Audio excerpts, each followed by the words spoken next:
atakapofika mbele ya askofu mweka wakfu Padre Mkuu Eliud Wanyoike, atamtambulisha na kisha kumwomba mwe katika daraja ya uaskofu.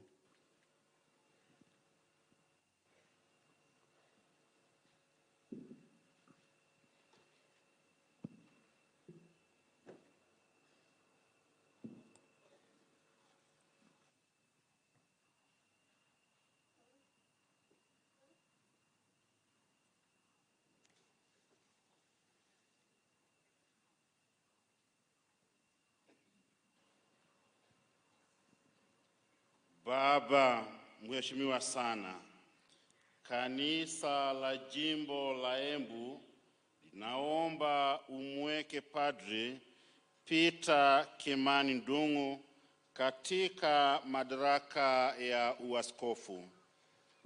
Je, mnayo hati ya kitume ya Baba Mtakatifu? Ndio, tunayo. Na isomwe.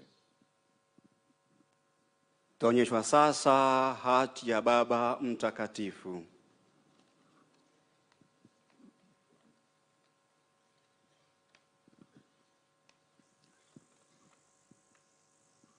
Ndio hiyo, tupige makofi.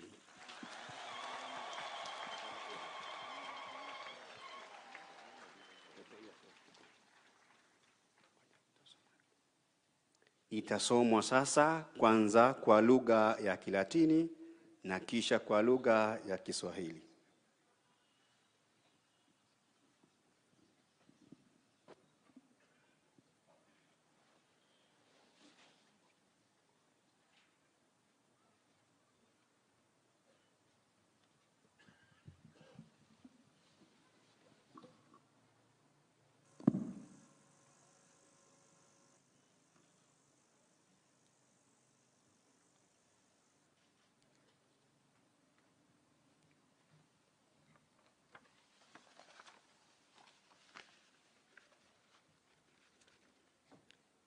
Francescus Episcopus, Selfus Forum Dei, Delecto Filio Petro Kimani Ndung'u, Ecrelo ac Diocesis Metropolitane Nairobiensis, Hec tenusque, Capellano Cacellanum in Kenya, Episcopo Ebuensi nominato, Salutatem et benedictionem, quin divies est in misericordiae, propter caritatum sum, quam delicti nos, convica vivificat nos, Christo et cum, cuis gratia salvati domus in eundem. Cole sutati nos, creatos in Christo Iesu, in opera bene, que preparafit Deus, ut in filis ambulemus, quo spirituatis, profectus et Christiane, navitatis candine suffrit, Dominicum Grancis custode, intel in fingilale os fungue eterni, pastoris pastorari caritati pressa fare satangiantes paterna directione endi spiritualities necessitates mentum in frictumus ecclesiaris communitatis embuensis, que vacanse in presensi post translationem post telem sacrorum ant stitatis sui venerabilis fratris Pauli Carioci Girum. ad diocesum votenesem nuper electam nufu sum expartit pastorem et fite diocesano moderatorem quum unus delecti filii nobis tibi committere visum est qui communi combrate estimationis et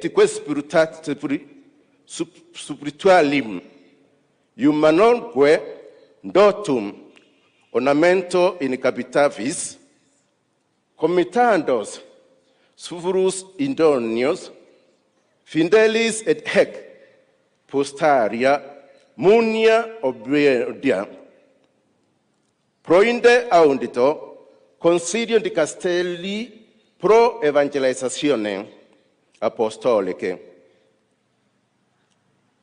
Nostro autoritatis plenitude episcororum embuensis. Te constituemus debit datis illipus construesquo imposatios obligationibus. Concedimus ut ordinationem episcopalem extra urbem suffitis liturgici noms catholico episcopo quem erigis suspias premissionis finde professione et in ulando fidelita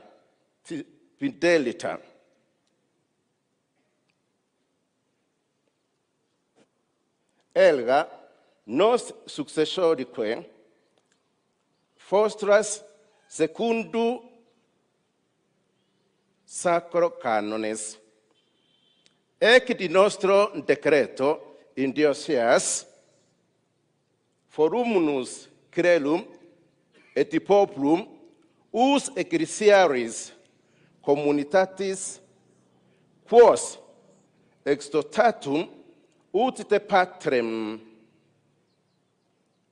dedigendo magistorumque audiemus accipiant actua ductit moderatione Christ voluntatem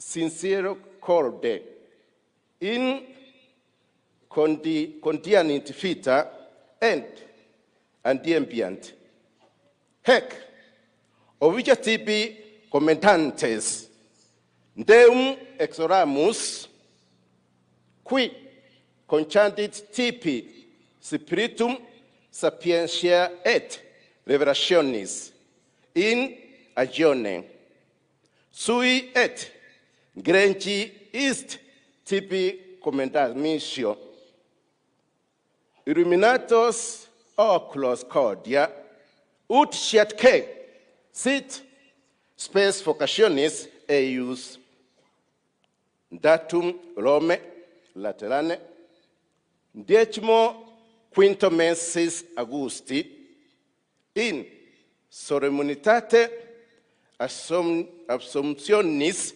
Beate Maria Virginis. Anno Domino millesimo quarto pontificatus nostri duodecimo Franciscus Papa. Itasomwa sasa kwa lugha ya Kiswahili.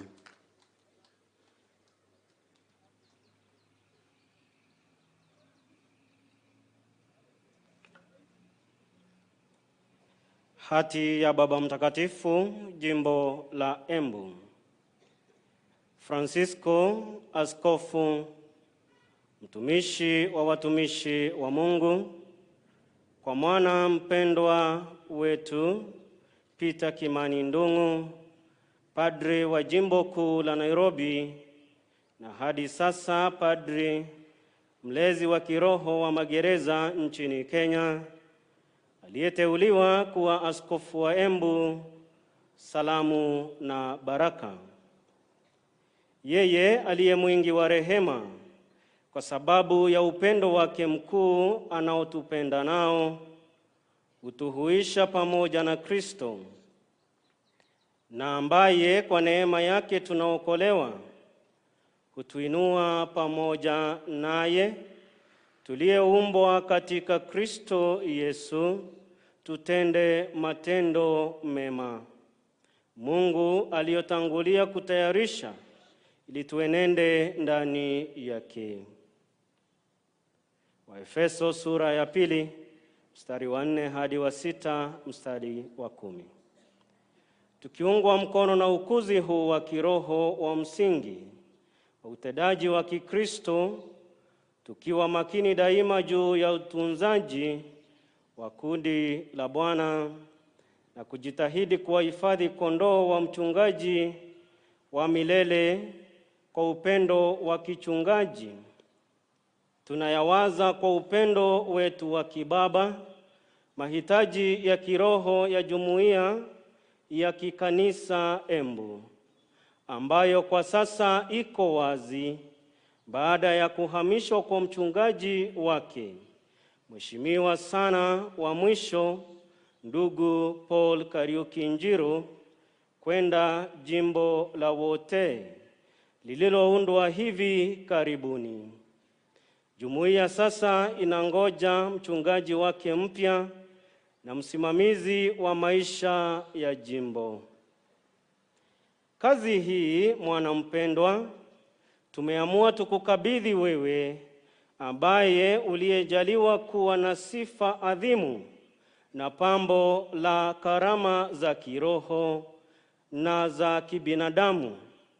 Baada ya kuthibitishwa katika kuandamana na wafungwa, unaonekana kwetu kuwa wa kufaa kazi hizi za uchungaji. Kwa hiyo, baada ya kusikiliza shauri la idara ya uinjilishaji kwa utimilifu wa mamlaka yetu ya kitume, tunakuteua kama askofu wa Embu, kukupa haki zinazofaa na kuweka majukumu yanayoambatana na kazi hiyo.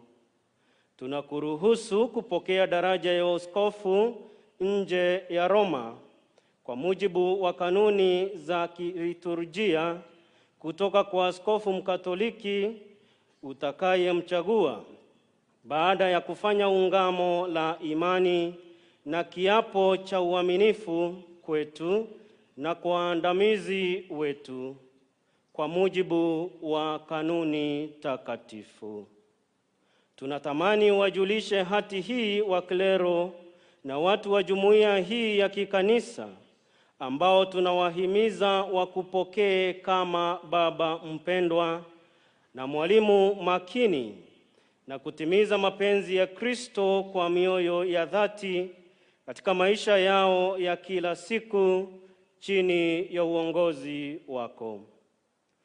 Tukikukabidhi majukumu haya, tunakuombea kwa Mungu ili akupe roho wa hekima na ufunuo katika kumjua yeye, na kwa kundi lililowekwa chini yako waangazwe nuru mioyoni mwao, wapate kujua tumaini waliloitiwa na Mungu.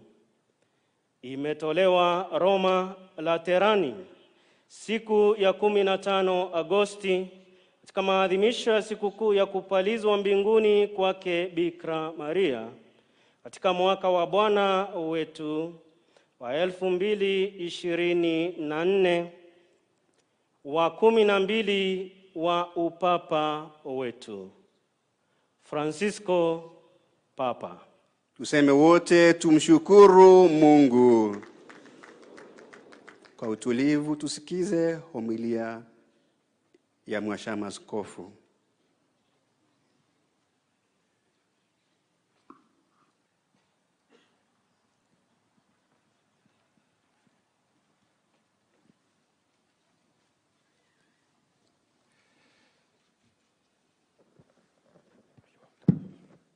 The papal bull, as it was read this morning, as you understood, is written in Latin, and it comes from Rome. And it comes also in Latin to the nunciature. And so we have in one way or another to translate it, which is not always easy, though me, myself, and my secretary, Monsignor Luciano, are quite fluent in Latin, and Monsignor Luciano even more than me, but sometimes we sit like a day on translating that Latin because it's not for a first-class student, first-year student. You need to have a bit of practice to do that. And so when I've heard it again read today, I was very consoled because I thought the way I struggle with Swahili, others struggle with Latin. So therefore, I feel a bit relaxed this morning. But we are not here to speak about Latin. Today, dear Monsignor Peter, we come because of you, because of this special day, as we are going to witness the Episcopal ordination of yet another Christian of the Church in Kenya. And I think that many of you know, and that was also here shown this morning, that Father Peter Kimani has been working for years as a chaplain in the prisons. He knows that world and its citizens inside out. In many ways, we, ordinary people, we try to stay away from prisons and from its inhabitants. We even fear going there. It is a system which for many is shrouded in darkness and mystery behind walls and barbed wire fences. It's not something that you would do for a Sunday outing. And if you go there to visit maybe your family or your friends, you even will reflect twice whether you should bring your children along. In old times, the prison was called a carcer or a dungeon. And it implies a very dark and sinister system that people really want to keep away from. In many ways, that concept of dungeon is, of course, also connected to our idea of purgatory or hell even. And let's face it, even if the prison is clean and provided with all kinds of facilities, a hell it remains. To be robbed of your freedom is always a difficult thing to accept. To be behind bars and in chains is not what the average person desires in his life.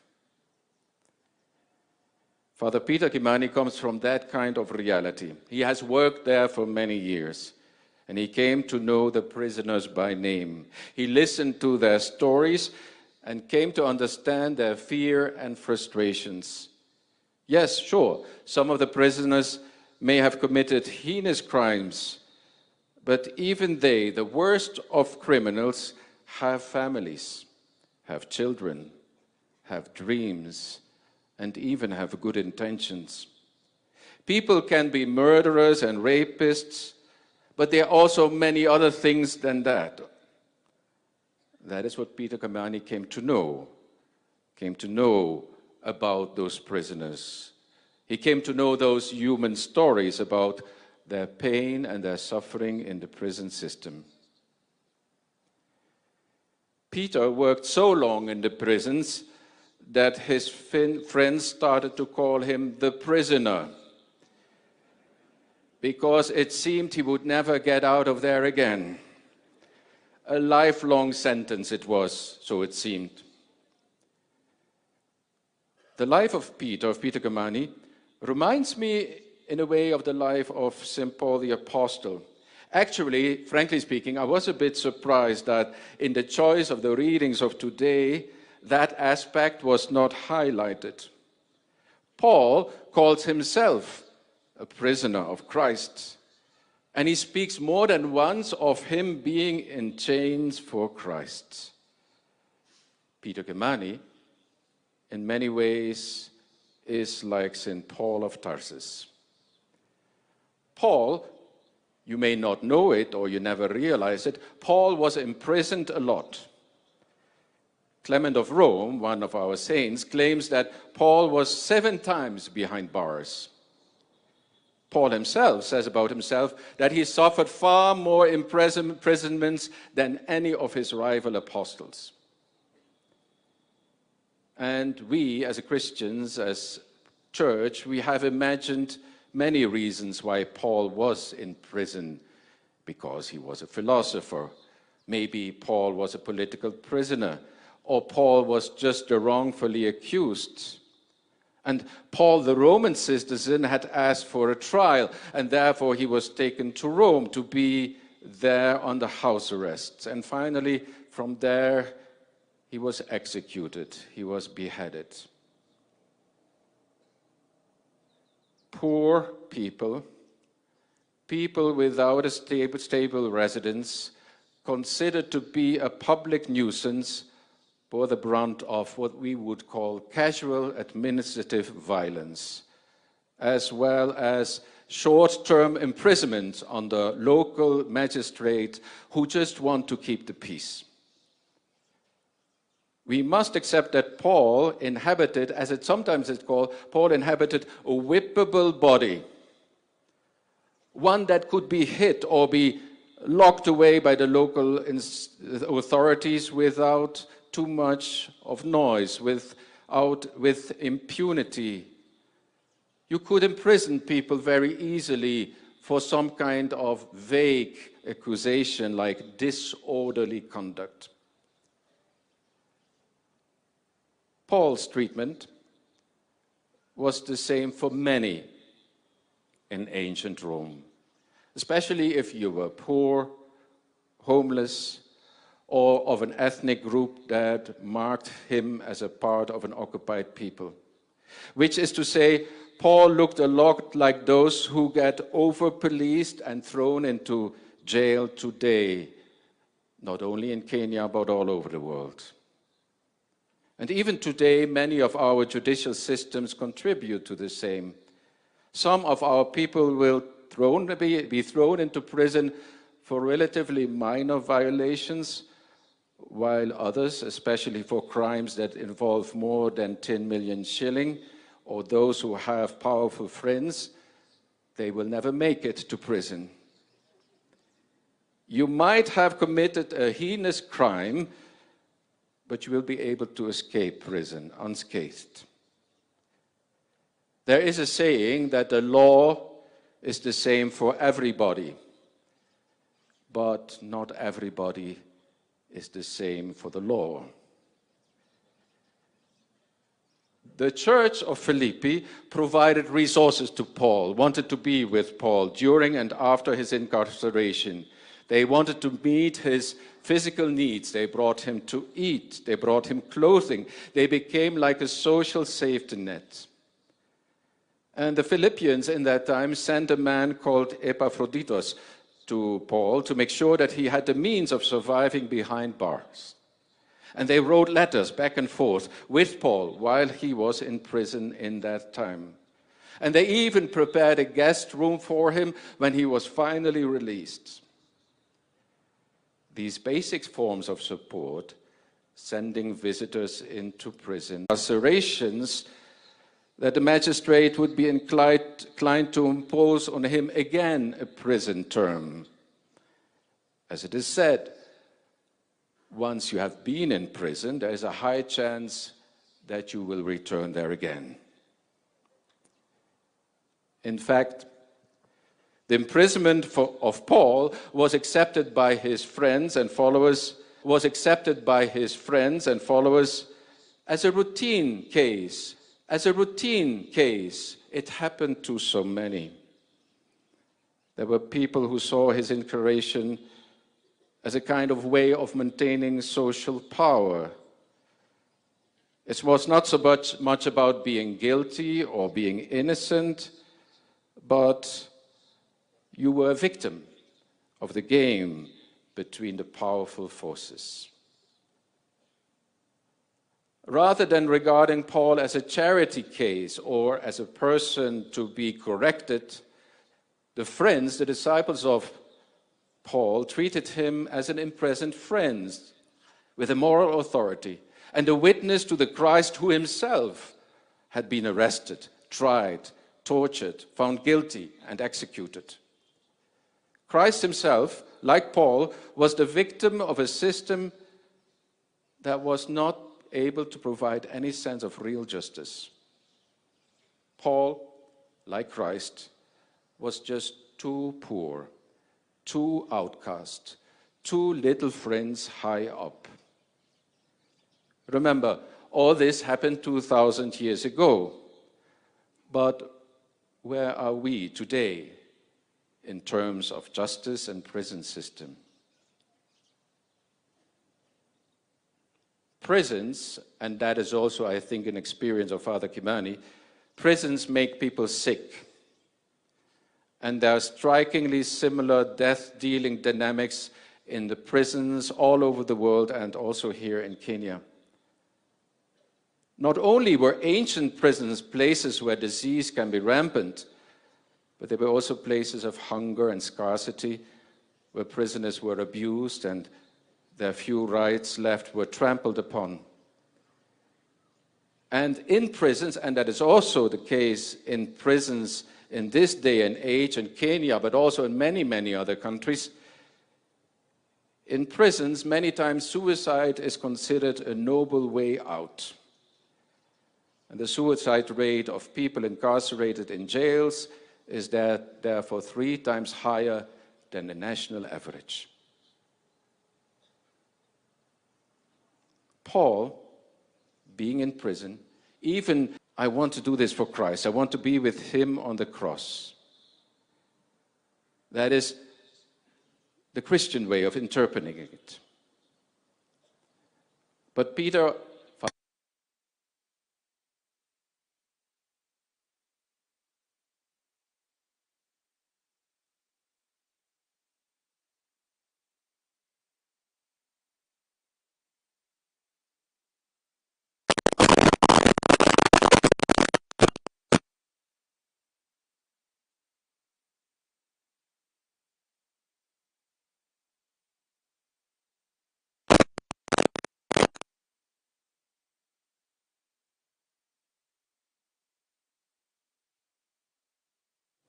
Father Peter knows this. He has seen it, he listened to it, he smelled it. He is part of that world. And that world he will carry with him for the rest of his life, seeing Christ in the imprisoned, in the sick, in the dying. Of course, Monsignor Peter, today is not a prison day, but a day of glory, of you becoming a bishop, and we rejoice with your family and friends for this great election. However, and I want to be careful, I don't want to be too tough on you, because people say at times to me that I'm too Dutch and therefore too direct and too rough. But let me just try to say it.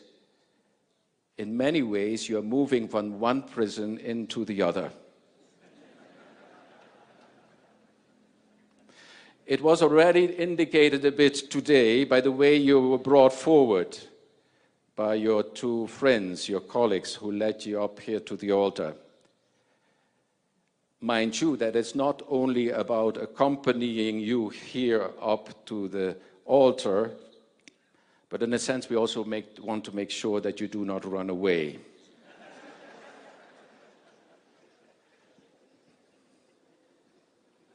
I tell you the truth, somebody said. I tell you the truth. When you were young, you were able to do as you liked. You dressed yourself and went wherever you wanted to go. But when you're old, you will stretch out your hands and others will dress you, as we will do today, and take you where you do not want to go. That is precisely what will happen today. That is truly what serving the Lord is all about being in his hands and being his hands and feet, and let him decide over my life and future. To be a prisoner for Christ, as Paul said, to be in the chains of Christ.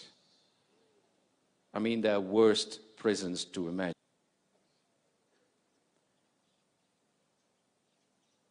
Maybe we even have to reflect a bit more on that being a prisoner of Christ. Paul himself is very clear about the fact that he found Christ there in the dungeon, there in the prison, in his darkest hour, in the stench and the suffering of a dark and filthy prison cell. It was there that he was able to identify with the sufferings of Christ, more than at the table of the powerful or at the golf club. He was able to find Christ, the King of Kings, of Lords and Lords, in the darkness of a prison cell. What I want to say to you, dear Peter, is that the life of a bishop is not about honor and respect. It's not about being with the powerful. It is not about being a politician yourself. We leave that to others. It is not about being proud or fixed on money, waiting for the famous brown envelope.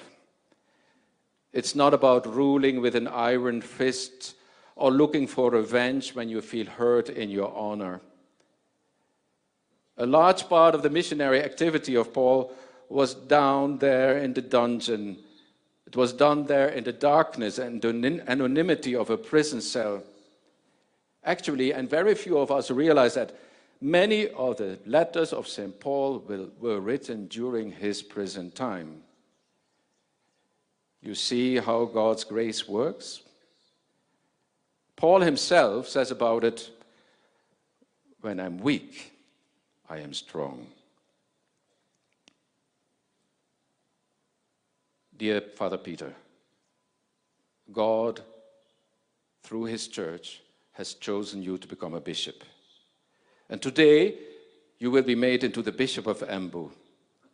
But always keep in mind that you are not the bishop for a particular group of people, so to say, one tribe, or a particular mountain, or a particular class, or a particular conviction. When made a bishop, you're always bishop of the universal church. Today you are in Embu. Tomorrow you could be sent far away from here. Today it's Mount Kenya. Tomorrow it could be Mount Elgin.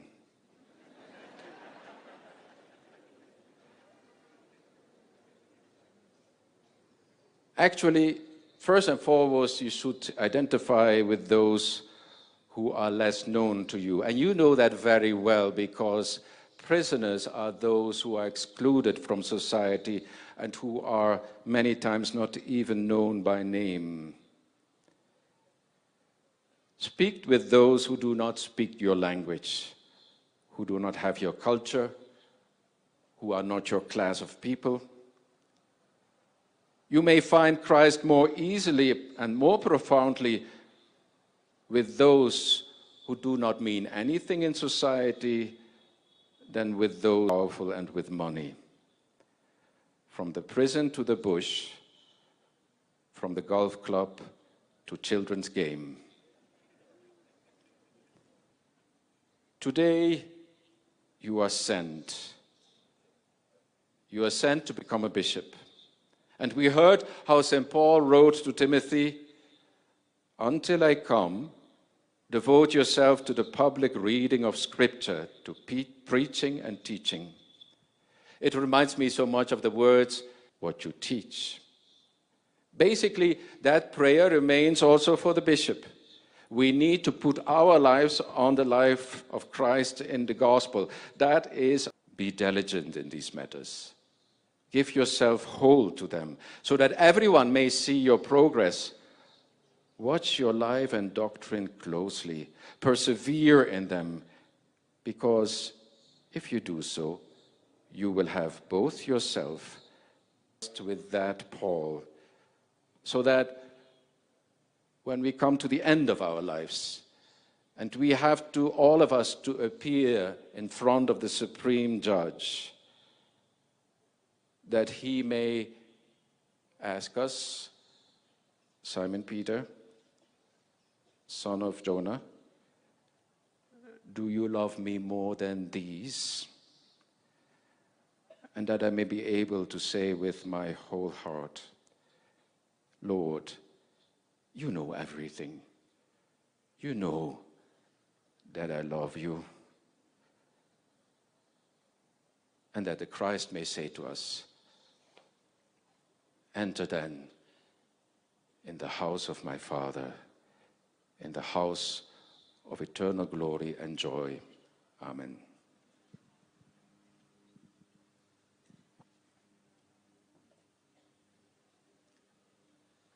Tutafakari kwa utulivu homilia ya Mwakilishi Baba Mtakatifu.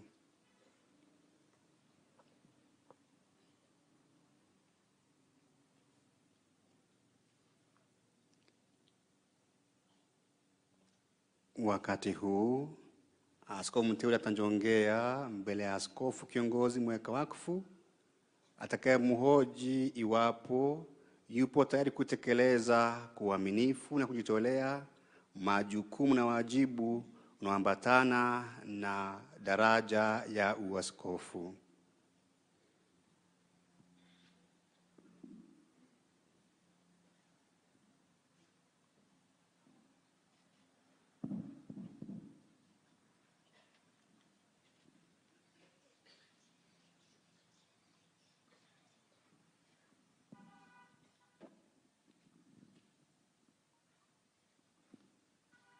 Mapokea kali ya mababa yanaamuru kuwa yeye aliyepewa daraja ya askofu ahojiwe mbele ya watu kuhusu azimio lake la kuilinda imani na kutekeleza utume wake.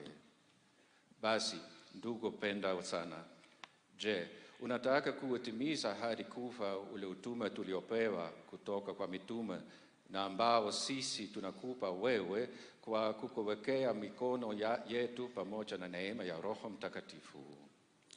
Nataka. Je, unataka kuihubiri Injili ya Kristo kwa uaminifu na bila kukoma? Nataka. Je, unataka kuitunza hazini ya imani iwe nzima na safi kadiri ya mapokeo ambayo katika kanisa yamehifadhiwa daima na popote tangu nyakati za mitume? Nataka. Je, unataka kujenga mwili wa Kristo ulio kanisa lake na kudumu katika umoja wake pamoja na maaskofu wote chini ya mamlaka ya halifa wa Petro mitume wenye heri? Nataka. Je, unataka kumtii kwa uaminifu Petro mitume wenye heri? Nataka. Je, unataka kulilinda taifa takatifu la Mungu kama baba mwenye upendo pamoja na washiriki wako mapadri ongoza katika njia ya wokovu? Nataka. Je, unataka kuwa mkarimu na mwenye huruma kwa maskini, wageni na wahitaji wote kwa jina la Bwana? Nataka. Je, unataka kuwatafuta kondoo waliopotea kama mchungaji mwema na kuwaunganisha katika kundi la Bwana? Nataka. Je, unataka kumwomba bila kukoma Mungu mwenyewe? Baada ya kupokea mwaliko kutoka kwa kiongozi mweka wakfu, tutakuwa na sala ya litania takatifu. Sisi wote tutapiga magoti, naye askofu mteule atajilaza kifundi, ishara ya kujitoa kwake kwa utume ambao Kristo amemwitia.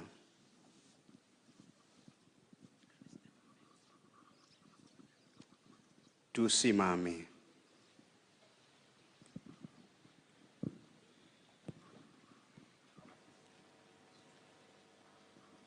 Ndugu wapendwa, tumwombe Mungu Baba Mwenyezi ili katika ukarimu wake amjalie huyo mteule wingi wa neema zake kwa manufaa ya kanisa lake. Tupige magoti.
Takatifu Atanasi, utuombee.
our prayers.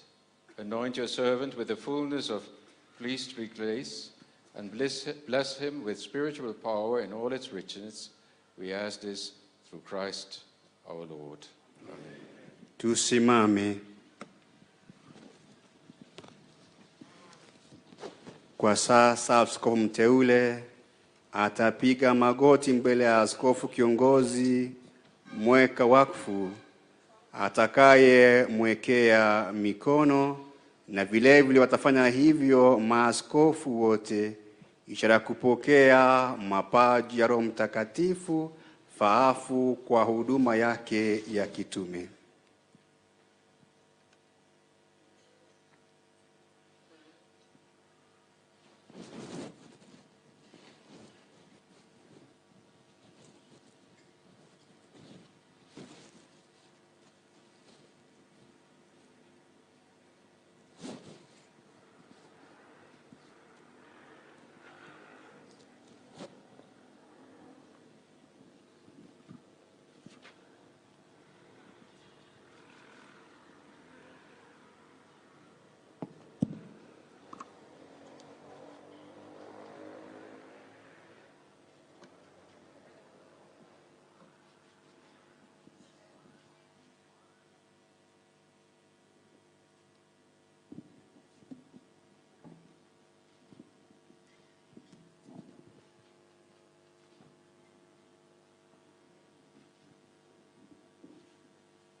Kwa sasa askofu kiongozi mweka wakfu atamwekea kitabu cha Injili askofu mteule kichwani pake, na kisha atasema sala ya kumweka wakfu.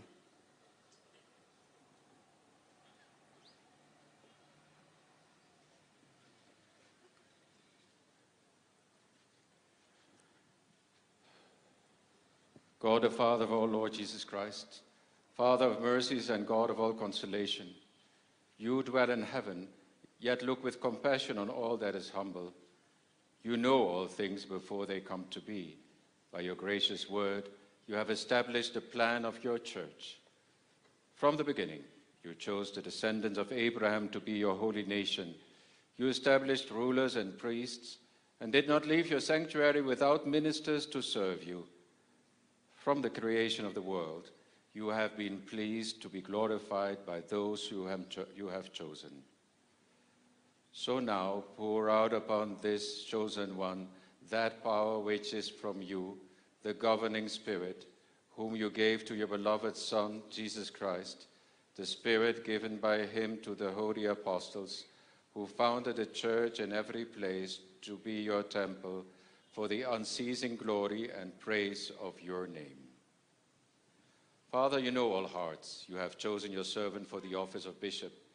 May he be a shepherd to your holy flock and a high priest blameless in your sight, ministering to you night and day. May he always gain the blessing of your favor and offer the gifts of your holy church. Through the Spirit, who gives the grace of high priesthood, grant him the power to forgive sins as you have commanded, to assign ministries as you have decreed, and to loose every bond by the authority which you gave to your apostles. May he be pleasing to you by his gentleness and purity of heart, presenting a fragrant offering to you through Jesus Christ, your Son, through whom glory and power and honor is yours with the Holy Spirit, in your holy church, now and forever. Kwa sasa, askofu kiongozi mweka wakfu atampaka mafuta ya krisma kichwani, kwani atashiriki kazi tatu maalum za Kristo: kazi ya ukuhani, kazi ya ufalme na kazi ya unabii.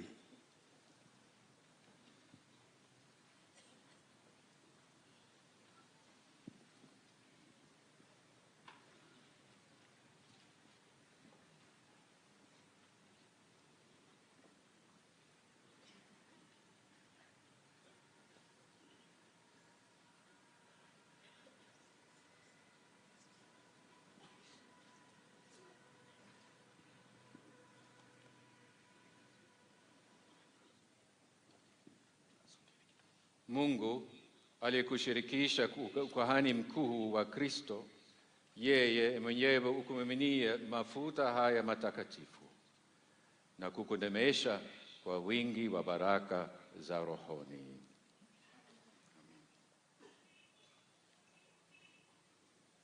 Mojawapo ya majukumu maalum ya askofu ni kutangaza, kufafanua na kufunza Injili, neno la Mungu. Atapokezwa sasa kitabu cha Injili.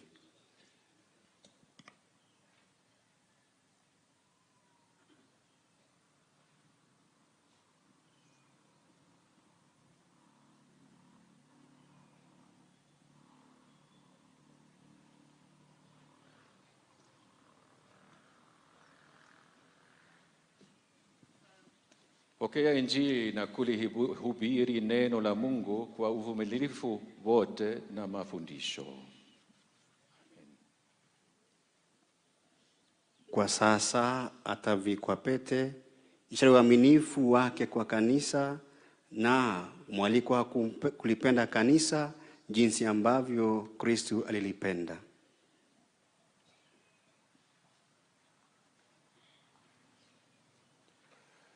Pokea pete, alama ya uaminifu. Ulilinde kanisa la takatifu, bibi harusi wa Mungu, kwa imani nyofu na maisha safi. Atavikwa sasa mitra au kofia daraja ya uaskofu, ishara ya hali na mamlaka ya daraja ya uaskofu.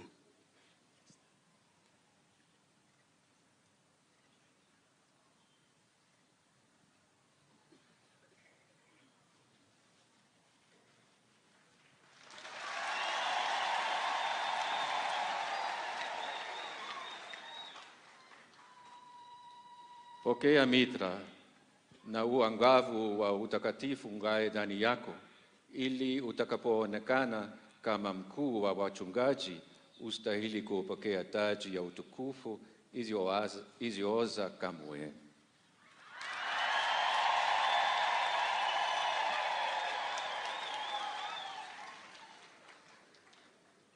Baada ya hapo atapokea kutoka kwa askofu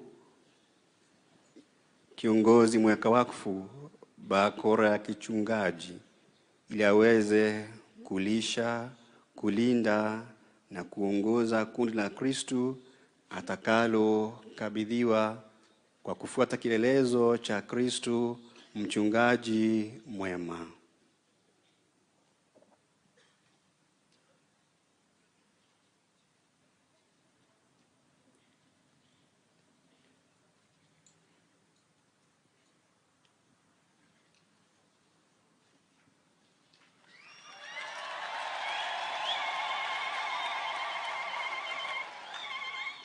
Pokea bakora, alama ya huduma ya kichungaji. Ulichunge kundi lote ambalo ndani yake Roho Mtakatifu amekuweka uwe askofu ili ulisimamie kanisa la Mungu.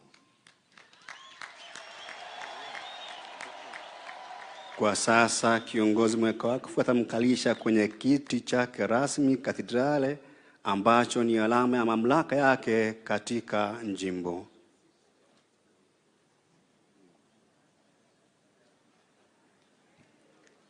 Tupige makofi jamani.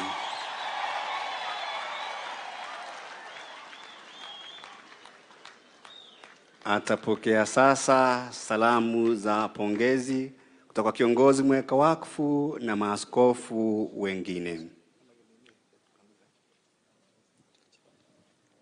Wanakwaya tuongoze kwa wimbo faafu.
nawaalika mapadri wote wa jimbo la Embu wanjongee hapa mbele, tayari kudhihirisha kwamba wapo tayari kumtii, kumheshimu na kushirikiana na askofu wao mpya.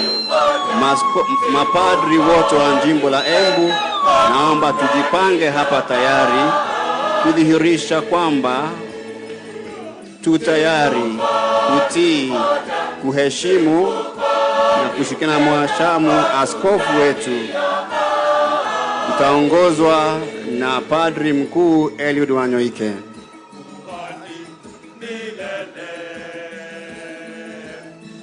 Baada ya mapadri, tutaomba viongozi wa chama cha watawa hapa Embu wajongee.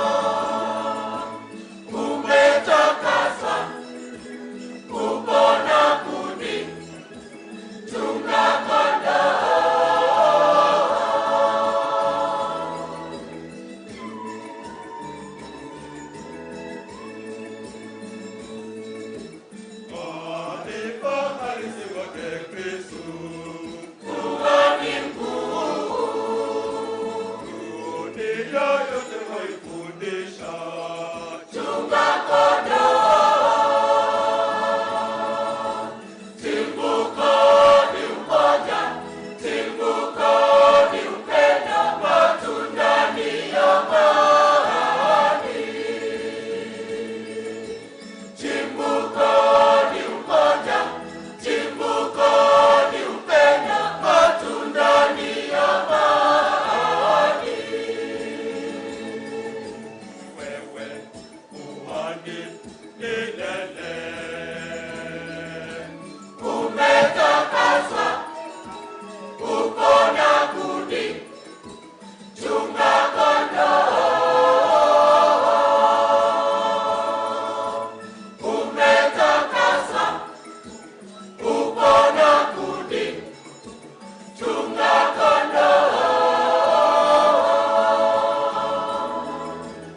naomba viongozi wa chama cha watawa Embu waje kwa niaba ya watawa wote wampongeze mhashamu askofu mpya. Viongozi wa chama cha watawa wa kike hapa Embu, kwa niaba ya watawa wote mjongee kumpongeza mhashamu askofu mpya.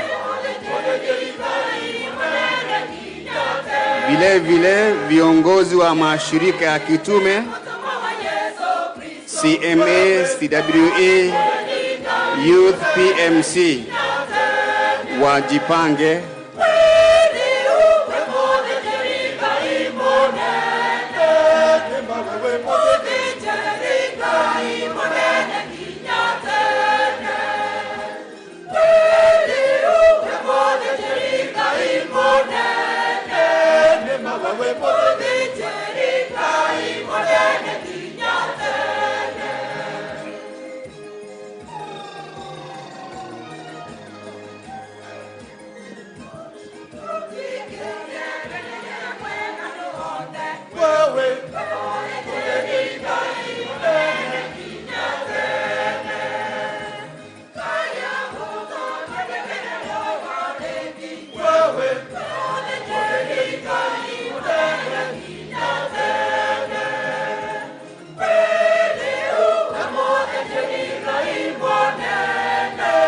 EPC moderator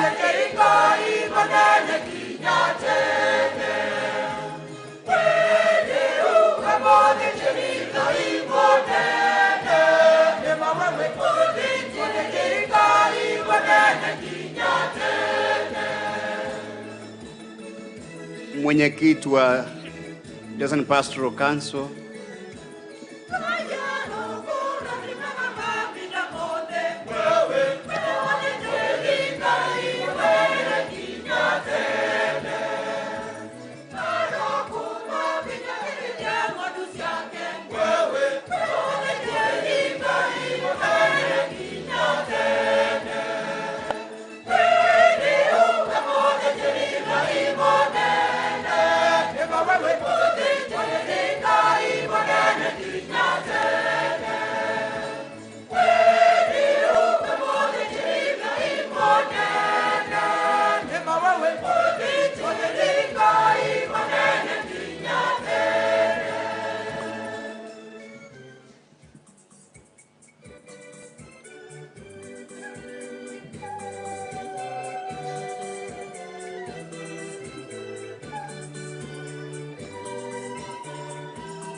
Kwa sasa Mhashamu Askofu wetu mpya atasimama hapa mbele.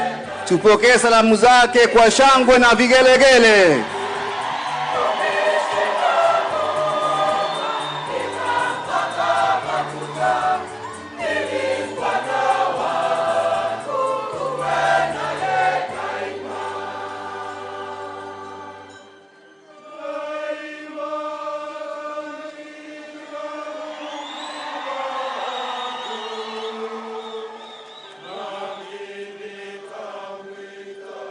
Na tukae, ni wakati wa matoleo. Tutasaidiwa na kina mama ambao wako na sare rasmi na wanavijisaduku vyeupe.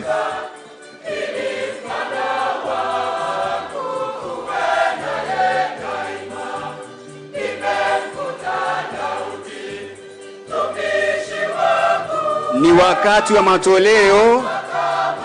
Tutasaidiwa na akina mama wenye sare rasmi na vijisaduku vyeupe, watafika tuliko.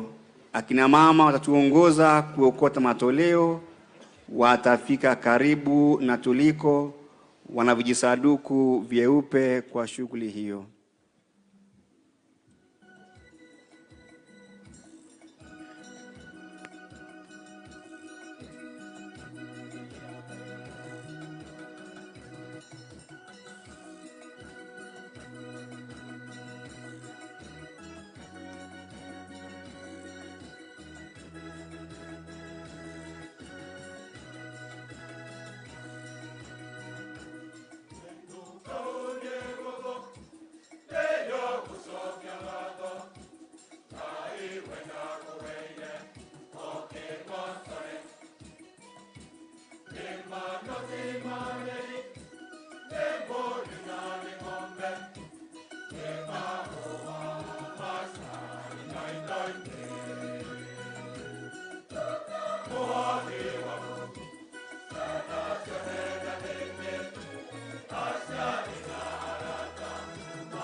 Basi kwa wale ambao wangependa kutumia simu za rununu, paybill number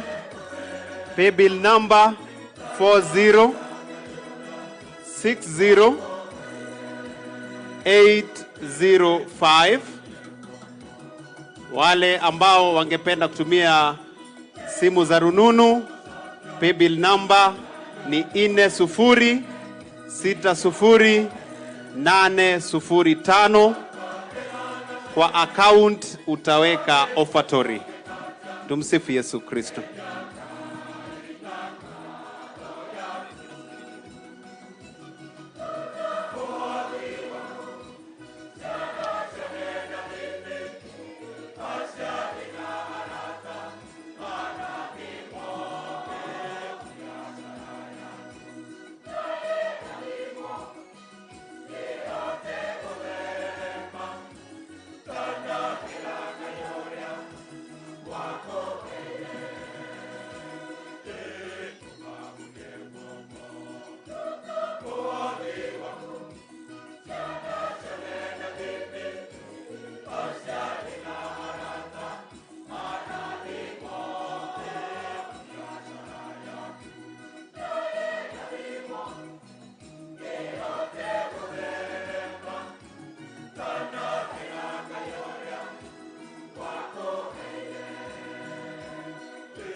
Salini ndugu, ili sadaka yangu na yenu ikubalike kwa Mungu Baba Mwenyezi.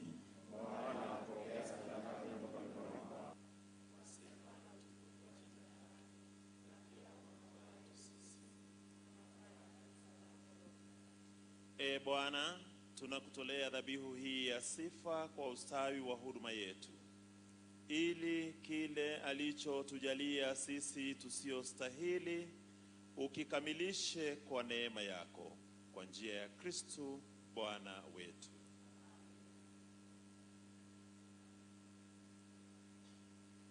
Bwana awe nanyi.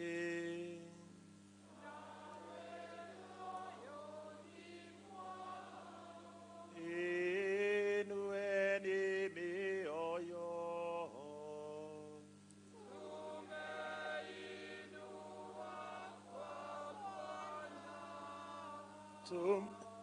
Tumshukuru Bwana Mungu wetu.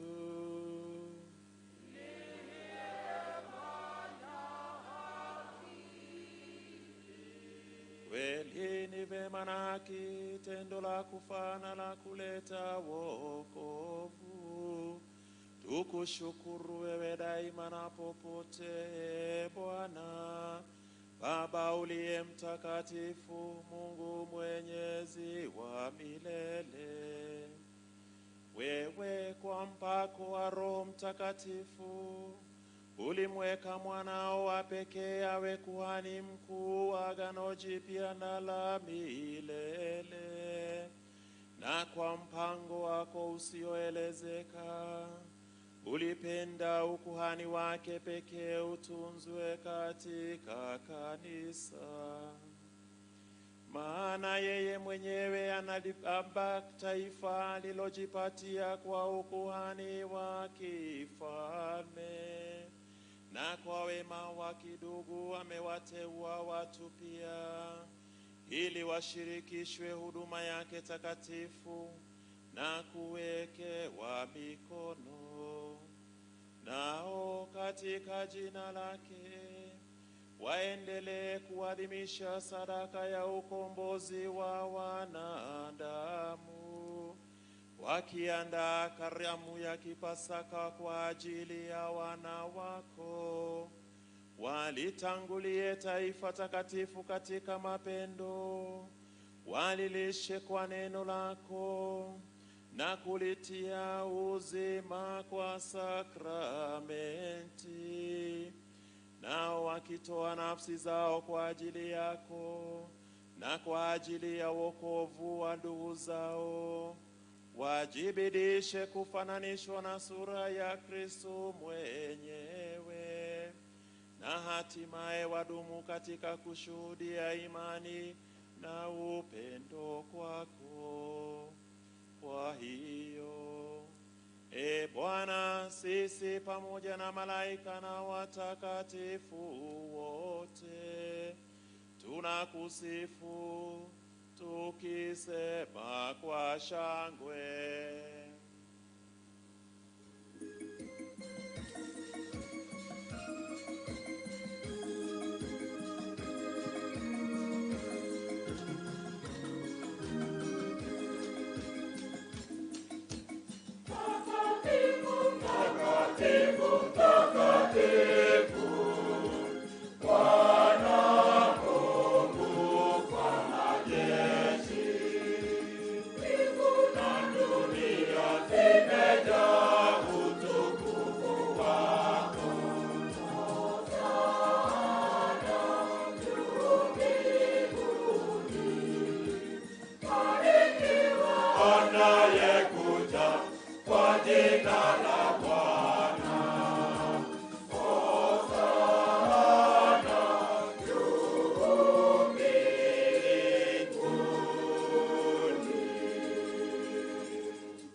Bwana, kweli umtakatifu, na kila kiumbe kilichoumbwa nawe kinakusifu kwa haki.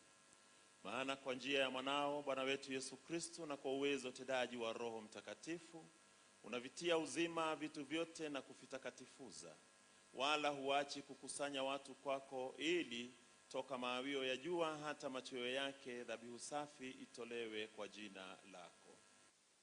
Basi Bwana, tunakusihi kwa unyenyekevu vipaji hivi ambavyo tumekutolea, ili uvitakase, upende kuvitakatifuza kwa Roho huyo huyo, ili viwe mwili na damu ya mwanao Bwana wetu Yesu Kristo, aliyetuamuru tuadhimishe mafumbo haya.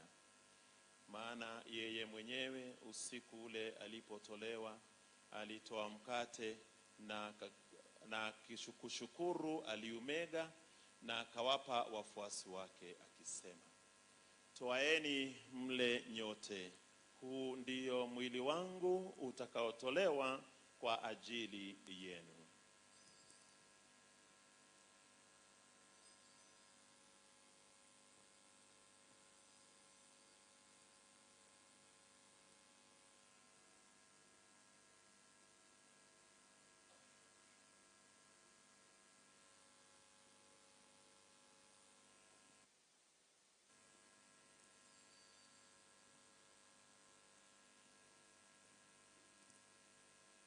Vivyo hivyo baada ya kula, akitoa kikombe na kukushukuru, alikibariki na akawapa wafuasi wake akisema, "Twaeni mnywe nyote, hiki ndicho kikombe cha damu yangu, damu ya agano jipya na la milele, itakayomwagika kwa ajili yenu na kwa ajili ya wengi kwa maondoleo ya dhambi.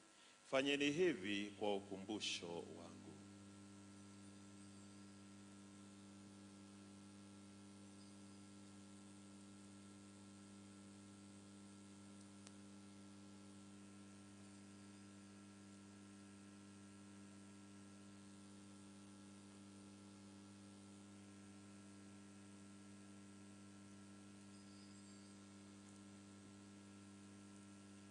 Tutangaze fumbo la imani.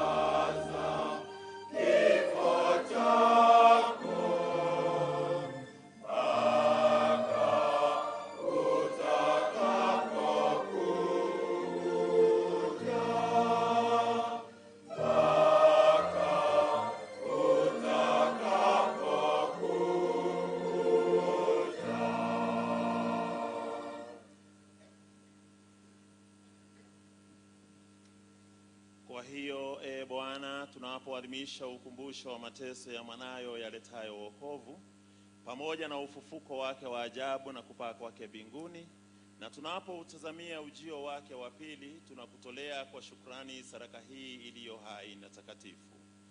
Tunakuomba uyaangalie matoleo ya kanisa lako, na kwa kumtambua yeye aliye kafara, ambaye ulitaka kutulizwa kwa sadaka ya kifo chake, tujalie sisi tunaotiwa nguvu kwa mwili na damu ya mwanao na kujazwa Roho wake Mtakatifu, tupate kuwa mwili mmoja na roho moja katika Kristo.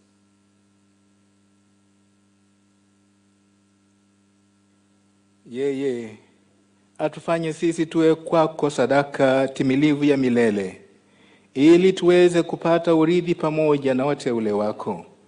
Kwanza kabisa pamoja na Bikira Maria mwenye heri, mama wa Mungu, na Mtakatifu Yosefu mume wake huyo bikira, na mitume wako wenye heri na mashahidi wako watakatifu, pamoja na watakatifu wako Petro na Paulo, wasimamizi wa jimbo letu, na watakatifu wote ambao tunategemea kupata daima msaada wa maombezi yao mbele yako.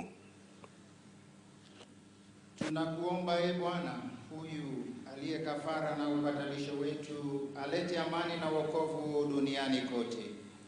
Upende kuliimarisha katika imani na mapendo kanisa lako lililosafiri hapa duniani, pamoja na mtumishi wako Baba Mtakatifu wetu Francisco na askofu wetu Peter Kimani pamoja na maaskofu wote, waklero wote na watu wote unaowafanya kuwa taifa lako.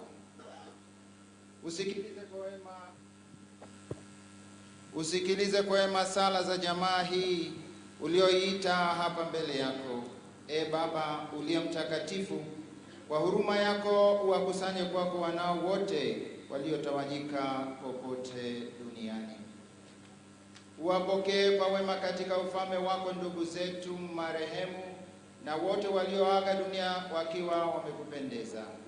Nasi tunatumaini kufika katika ufalme huo ili pamoja tushibishwe milele kwa utukufu wako kwa njia ya Kristo Bwana wetu, ambaye kwa njia yake anaujalia ulimwengu mema yote.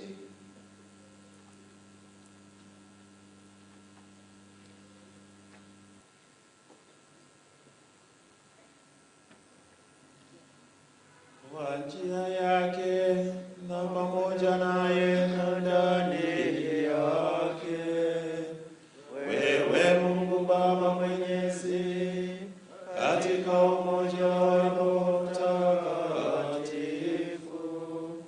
unapata heshima yote na utukufu milele na milele.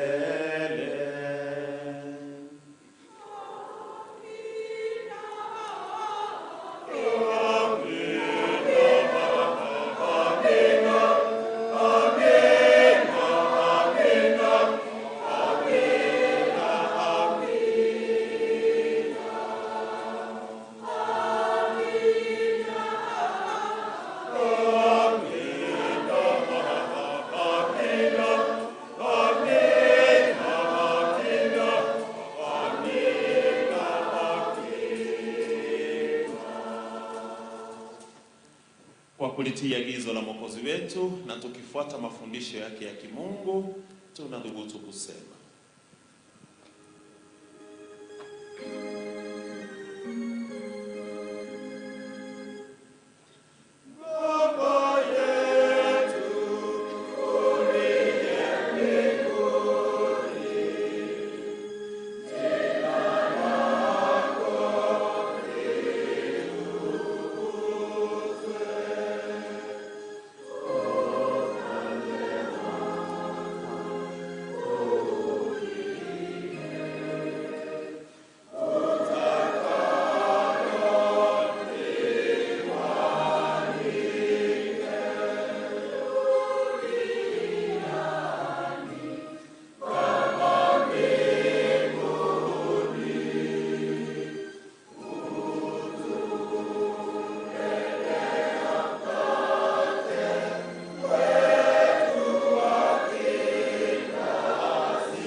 Bwana Yesu Kristo uliyewaambia mitume wako amani.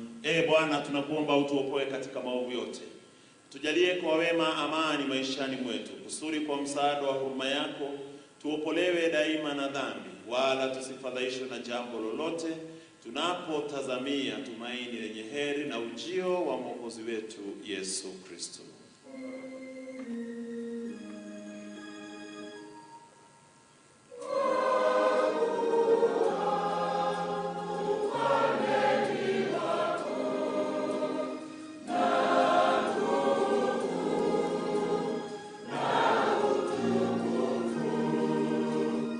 Oh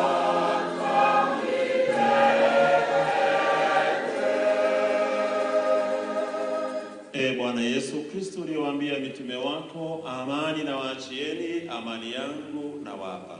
Usizitazame dhambi zetu, ila tu imani ya kanisa lako. Upende kulijalia amani na umoja kama yalivyo mapenzi yako, unayeishi na kutawala milele na milele. Amen. Amani ya Bwana iwe daima nanyi. Mpeane amani.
Tazama mwana kondoo Mungu, tazama ondoaye dhambi za ulimwengu. Heri yao walioalikwa kwenye karamu ya mwana kondoo.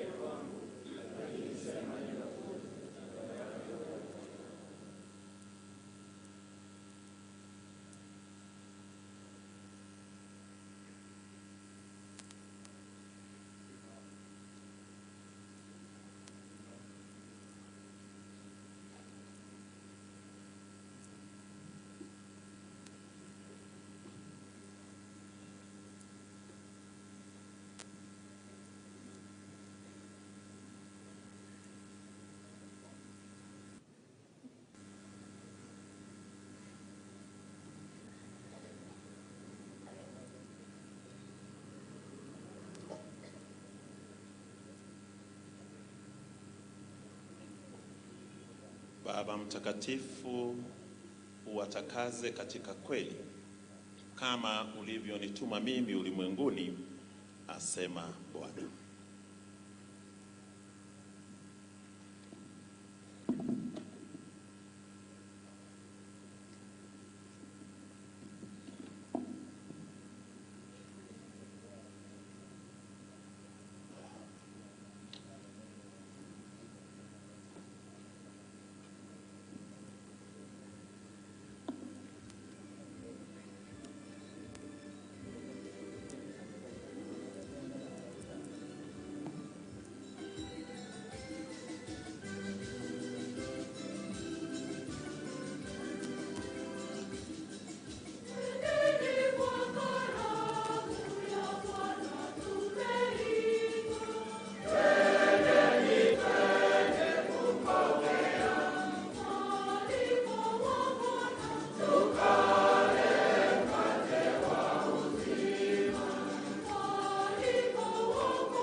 ukamilifu, tumshukuru Kristo aliyetujia kwa binadamu yake takatifu.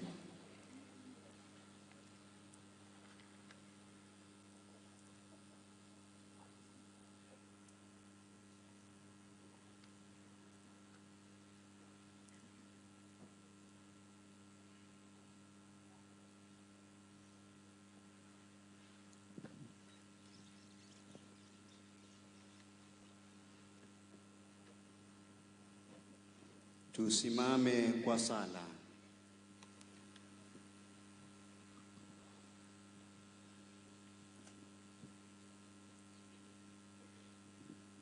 Tuombe. E Bwana, tunakuomba utuponye kabisa kwa dawa ya huruma yako, utukamilishe kwa wema wako na kutuhifadhi hivi hata tuweze kupendeza katika mambo yote kwa njia ya Kristo Bwana wetu.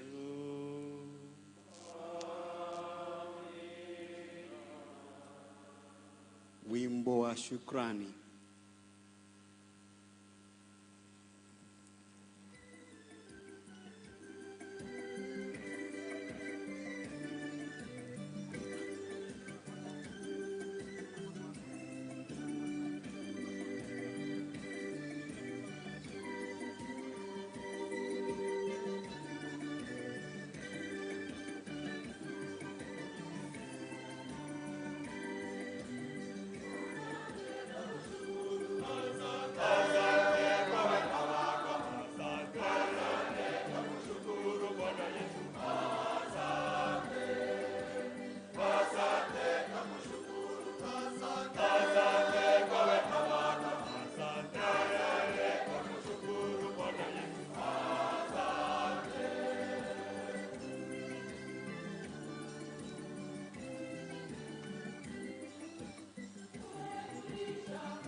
Kwa sasa mhashamu askofu wetu mpya atafika tuliko na kutoa baraka.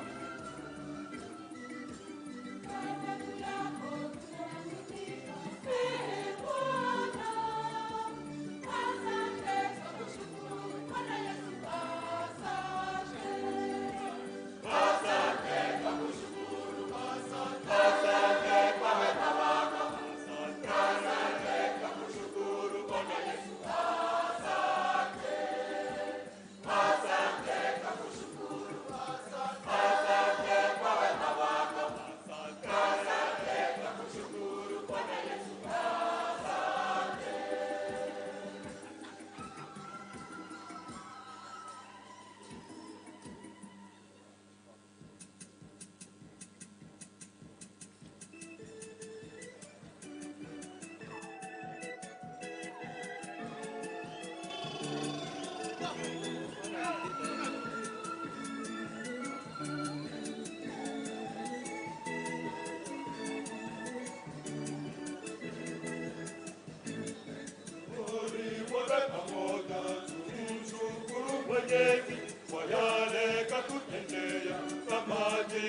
Tusimame kupokea salamu za Mhashamu Askofu wetu mpya anapokaribia tuliko.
Mungu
Tusimame kwa baraka.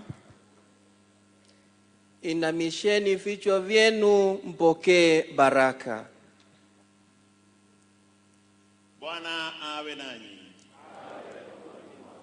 E Mungu unayeliongoza taifa lako kwa huruma na upendo, wajalie roho ya hekima wale wote uliowaita kulisimamia kanisa lako, ili maendeleo ya kiroho ya kondoo yageuke kuwa furaha ya milele ya wachungaji.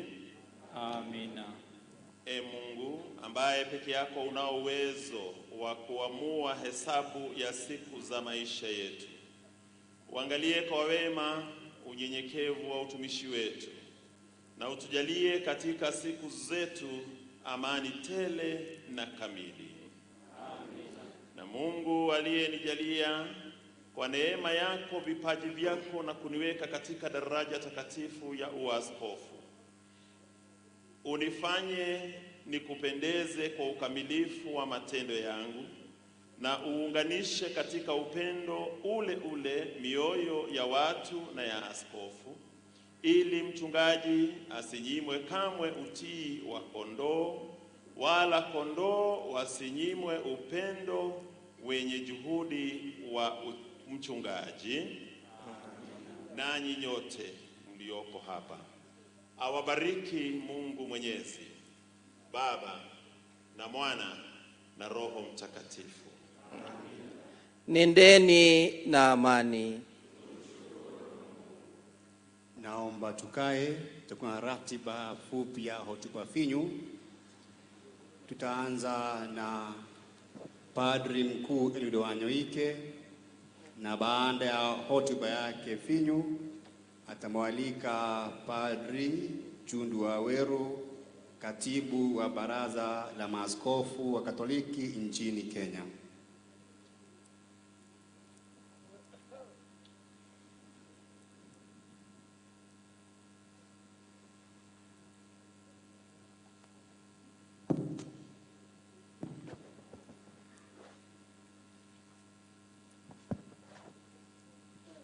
Your Excellency, the Apostolic Nuncio to Kenya, Most Reverend Hubertus Matthews Maria Megan, Your Excellency, the President of the Republic of Kenya, Dr. William Ruto, Your Excellency Uhuru Kenyatta, our former President, Your Excellency, the Deputy President, Professor Kithure Kindiki, Madam Governor, Your Graces, my Lord Bishops, my brother priest,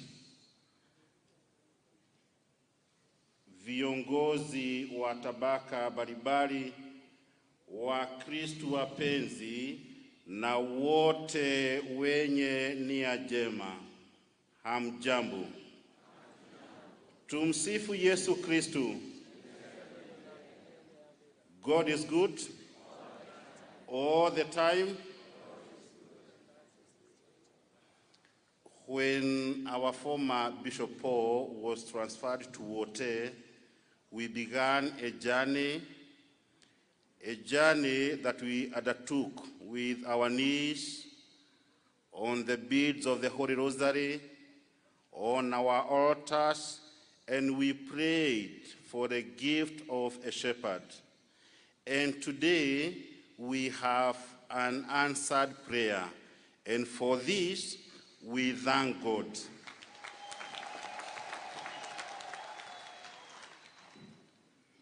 Through you, the Apostolic Nuncio, we would like to thank the Holy Father for appointing a shepherd for us. And we thank you too for presiding over this Eucharist. Wakati hati ya Papa ilikuwa inasomwa, Baba Mtakatifu alituhimiza tumpende askofu wetu mpya kama baba mpendwa na mwalimu. To our new bishop, tutakupenda, tutakutii, and we are going to support you. Last year, we marked 100 years of Catholic faith in Embu. Therefore, you are coming to a church that has grown, that is mature. In 2 years' time, we will be marking the 40th anniversary of our diocese. Again, you are coming to a church that is young, vibrant, with a lot of energy. And because the seed of faith has already been planted, then ours is to water, put a little bit of manure, so that it may continue thriving. This day makes us remember those who have worked in this diocese, na tunamkumbuka askofu wetu wa kwanza Kardinali John Jue,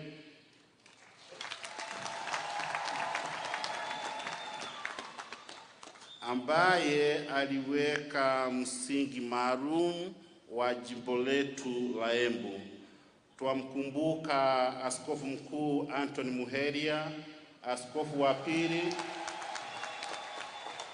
na pia aliyefanya kazi nyingi ya kutujenga kiroho na kiimani, na pia akawa our apostolic administrator for the first time. Tunamkumbuka Bishop Paul na tunamwombea Mungu amponye. Alifanya kazi nyingi hapa na Mungu aendelee kumpa nguvu. His Grace Anthony Muheria came back again for the last 1 year as our apostolic administrator. We are grateful. We felt the presence of the Father. You are able to guide us and to strengthen us. For this, your grace, we say thank you very much. We want to thank our priests, our Christians, our religious men and women, Taasisi Baribari, who have given us great support for this day to be the way it is.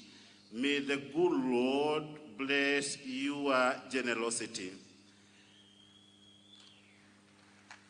Your graces and my Lord bishops, priests from outside this diocese, thank you for coming to celebrate with us.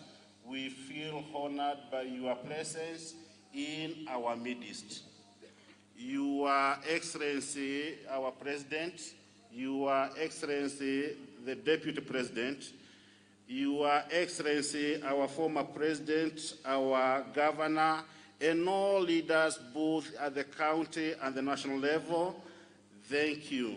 We applaud and we appreciate that you could afford time to be with us, to be here in Embu. Lastly, to our Bishop, welcome to Embu, the beloved lad, the terra amata.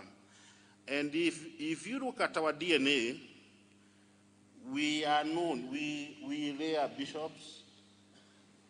Kwanza tunawazaa, tunawalea, wanakuwa, and therefore you are home and you are in safe heart. Karibu sana, Baba Askofu, and we thank God for you and for your gift in our midst. Now it is my singular honor to invite Very Reverend Father Jude Wawero, Secretary General KCCB, to come and continue with the program.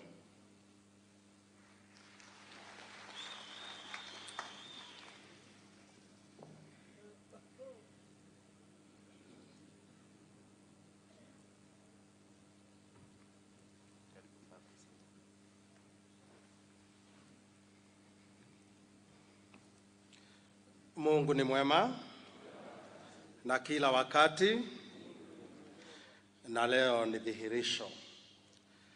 I really seek your permission so that I don't go through the protocol from your esteemed offices and levels of leadership, and I want to thank you because you have granted that. And the reason is, after me, we will be having the Deputy Chairman of KCCB, will be having the Chairman of KCCB, and I'm sure they'll be able to recognize all the offices. my Lord Bishop Peter Kimani, my longtime friend and classmate. I didn't meant to say a word of congratulations, but I think having listened to His Excellency's homily, I feel a little bit hesitant, but I will congratulate you all the same. Congratulations. We are very happy and proud of you. But having said that, I feel compelled to add something, and it is that even as we plan to go back to our respective places, we will be coming to visit you, and particularly to make sure that you do not run away. Baraza la Maaskofu wa Katoliki la Kenya, kwa jina maarufu KCCB, ni muungano unaojumuisha majimbo yote ya Kenya na maaskofu wote katika kupanga shughuli za kichungaji na kuzitekeleza pamoja. Muundo huu una madhumuni ya kupangilia juhudi na shughuli za kanisa Katoliki katika Kenya. Tuna uongozi katika KCCB ambapo tuko na chairman, tuko na naibu wa chairman na tuko na viongozi wengine ambao watawakilishwa na mwenyekiti na naibu, na ningependa kuchukua nafasi hii kuweza kumwalika naibu wa mwenyekiti Askofu Mkuu Most Reverend Anthony Muheria, the Archbishop of the Archdiocese of Nyeri, to lead us through the program that is remaining. Welcome very much, Your Grace.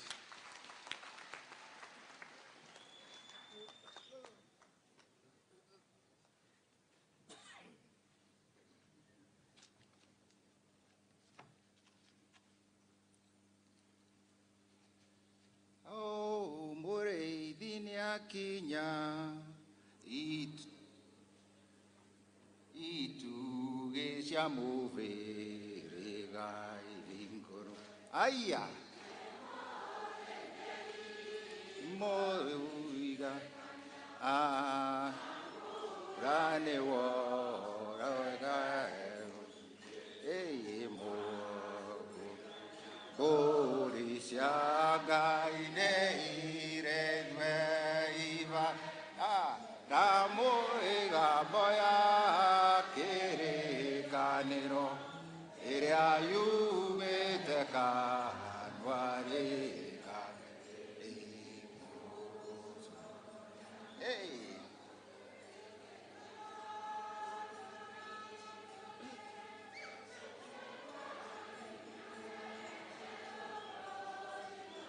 Ya kinyai itu beshamu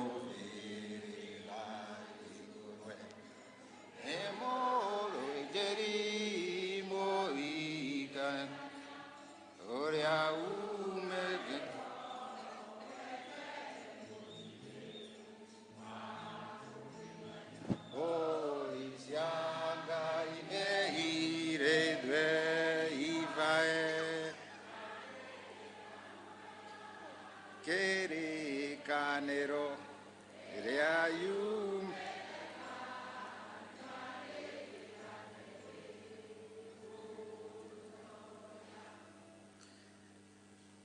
Our Apostolic Nuncio, Bart van Wegen, representing the Holy Father, Pope Francis, in today's consecration. Your Excellency, the President of the Republic of Kenya, Dr. William Samoei Ruto, Deputy President Kithure Kindiki, our former President, the fourth President of the Republic, Uhuru Kenyatta, our Governor, distinguished leaders here present, our Graces and Your Lordships, The entire people of God, as we said at the beginning, we wish to give this celebration the honor, the beauty, and the true reverence that bestows worship to God. And so allow me just to make a few recognitions when we are here, including the recognition of our beloved guests who have been so kind to come together with our president to grace our occasion. I would wish to start off by appreciating all the priests of Nairobi. Kindly, would you mind standing up? From Archdiocese of Nairobi, who have given to us this new bishop. Kindly clap for them.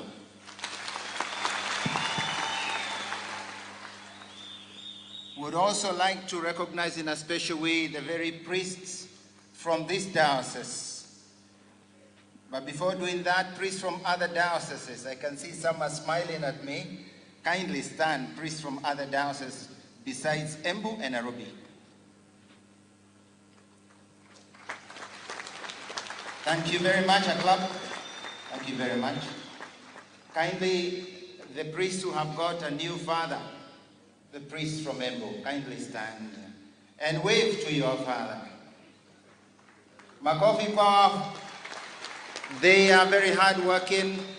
They have worked with me for 1 year. They worked with me before, and we are very proud of what they have done for us. Thank you very much, our dear priest. We recognize you first.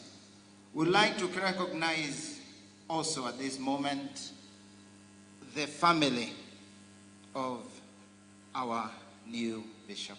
All of them, kindly, would you kindly stand?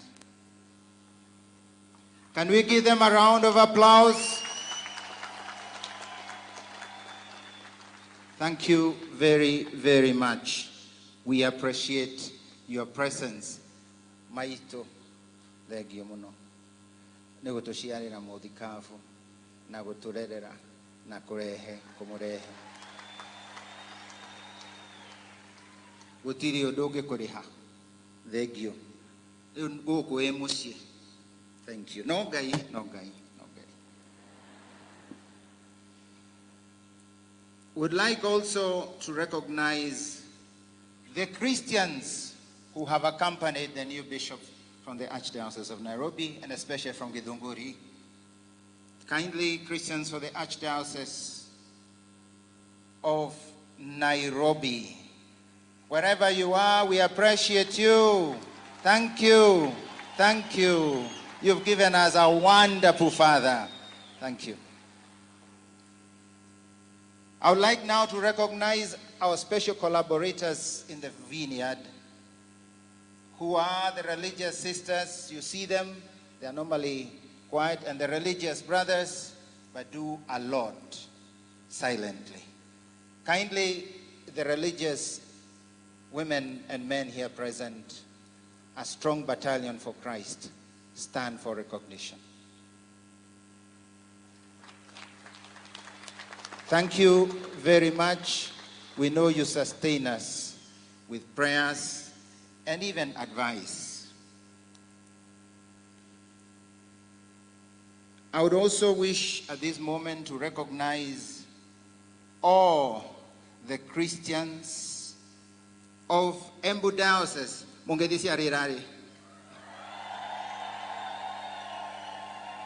Mukisimama mtakuwa wengi, kutakuwa na githingithia.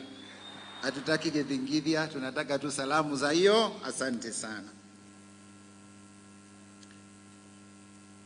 You are all aware that we do not have political speeches in our ceremonies, but it is only right that we also recognize our leaders and that we hear a word, of course, from our president and maybe one of the representatives of our leaders. For the bishops here present, before calling on our leaders, our national and civic leaders and county leaders, allow me to very quickly also introduce our bishops. But first, our vicar generals here present, kindly rise. Vicar generals for various dioceses and those who are sent by the bishops. Wherever you are, even if you are down there, wave. Thank you. Just stand and wave. Thank you very much. We have present with us, I think I should start from the top, none other than the founder of this diocese, Cardinal John Njue.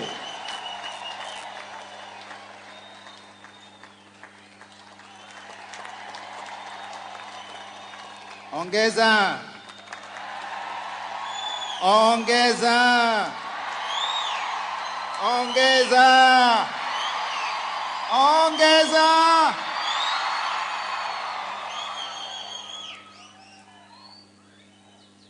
The archbishops present here. We'll start first with the bishops. The bishops present here, Reverend Bishop John Kiplimo, Lelei Auxiliary in Eldoret.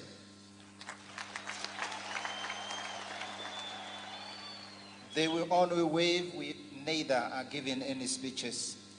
Reverend Peter Macau Munguti, Bishop of the Diocese of Isiolo. Right Reverend Wallace Nganga, military ordinary. Right Reverend Simon Peter Kamomwe, auxiliary of the Diocese of Nairobi. Right Reverend Cleophas Oseso, Bishop of Nakuru. Right Reverend Henry Juma Odonya, Bishop of Kitale. Right Reverend Eronimus Musungut Joya, Bishop of Mara. Right Reverend John Binda, Bishop of Lodwar. Right Reverend George Modaka, Bishop of Garissa. Right Reverend Mark Kadima, Bishop of Bungoma. Right Reverend Wilberto Lago, Bishop of Malindi. Right Reverend Bishop Michael Odiwa Otieno, Bishop of Homa Bay. Right Reverend Joseph Mwongera, Bishop of Kitui. Right Reverend Bishop Joseph Mbatia, Bishop of Nyahururu. Right Reverend John Obala Ole Owa, Bishop of Ngong. Right Reverend Bishop James Maria Wainaina, Bishop of Muranga. Right Reverend Bishop Salicius Mogambi, Bishop of Meru. Right Reverend Bishop Norman Kingo Wambua, Bishop of Machakos. Right Reverend Bishop Alfred Rotich, Bishop of Kericho. Right Reverend Bishop Anthony Mukobo, Emeritus Bishop of Isiolo. Right Reverend Bishop Philip Sulumeti, mzee wa kazi kutoka Kakamega. Na Right Reverend Bishop Archbishop Peter Kairo, mzee wangu na baba yangu kutoka Jimbo la Nyeri, Emeritus. We also have the Archbishops, Most Reverend Martin Kevuva Mosonde, Archbishop of Mombasa. We have Most Reverend Philip Anyolo, Archbishop of Nairobi. Aongezewe makofi, ametupatia mtoto. Aongezewe nyingine. Asante sana. Na mwishowe ambaye tutamuita baadaye ndiye atazungumza kwa niaba ya maaskofu wote kabla na kumwalika askofu mpya atakayetufungia siku sherehe ya leo, lakini ndiye askofu mkuu Most Reverend Morris Muhatia Makumba, mwenyekiti wa baraza la maaskofu wa Kenya na askofu wa Kisumu. Before inviting of course, the apostolic nuncio, if we don't know, we are in a bad state. The apostolic nuncio who has presided over this ceremony, Archbishop Bert Van Megan Makofi na asante kwake. Sorry about that. So before inviting the apostolic nuncio and the chair so that we can invite the bishop newly ordained to give the final remark, allow me now to recognize our leaders here present. I would like to recognize all elected former members of parliament and civic leaders here present. Kindly, if you could rise, and then we would applaud you. Former MPs, former MCAs, kindly. Can we clap for them?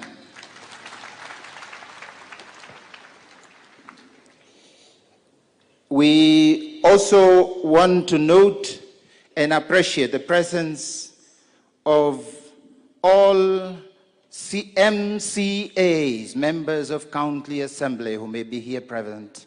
Kindly and with respect, we'd like to recognize your solidarity with us and thank you. A good applause for our Embu County Assembly. Thank you very much.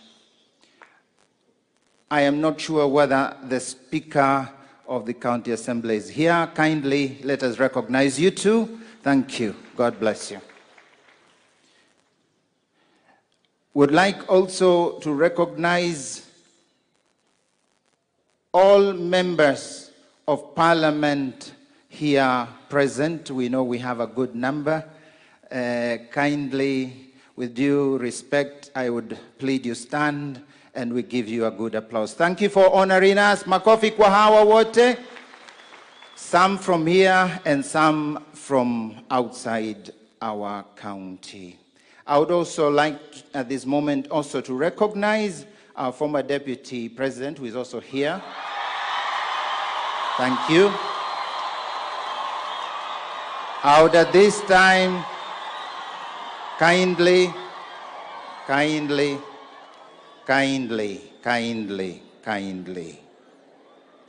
would want to recognize here present our senators who are here with us. Can you give them a good applause as well? We have our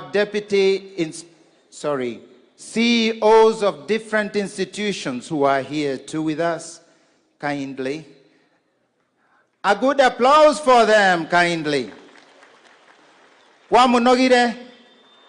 Kwa munogire? Na nike muteko gura makovi. Aya. Then we go to our Deputy Inspector General here present with us. Thank you very much, sir, for being with us. Makofi kwake. Here too present, we have our principal secretaries who are here with us. A good number. Thank you very much. I've also been informed we have our judiciary together with Judge Lucy Juguna from Embu. The judiciary, thank you very much. would like to recognize our deputy governors here present. With all due respect, thank you mzee, nashukuru wa hapa kwetu.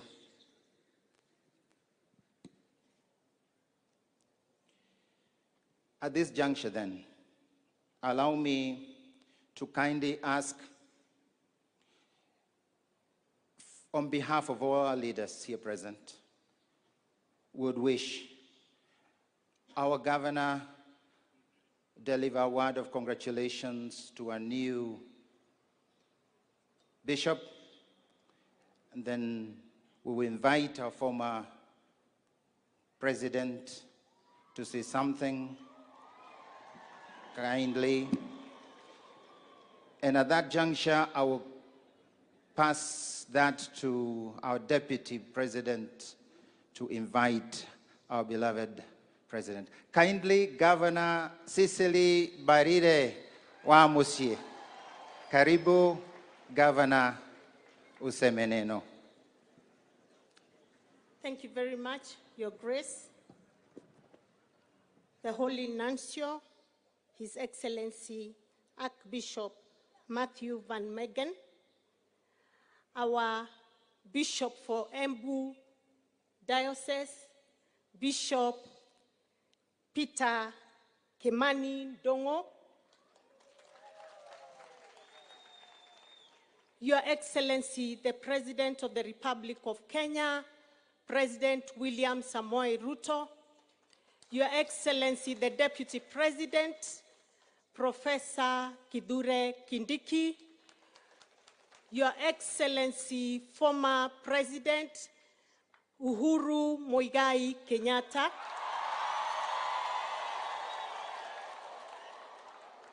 all bishops here present, the members of Parliament, members of Senate, the MCAs here present, leaders from the county government and the national government, na wananchi watukufu wa Embu, hamjambo?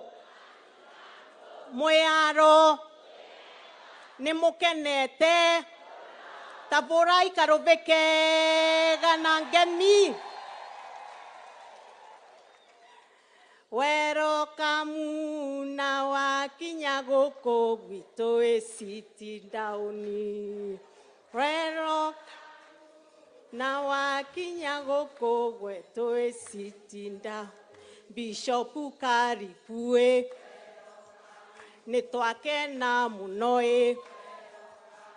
Reue koko gwito. Embune kwa thayo. Wero.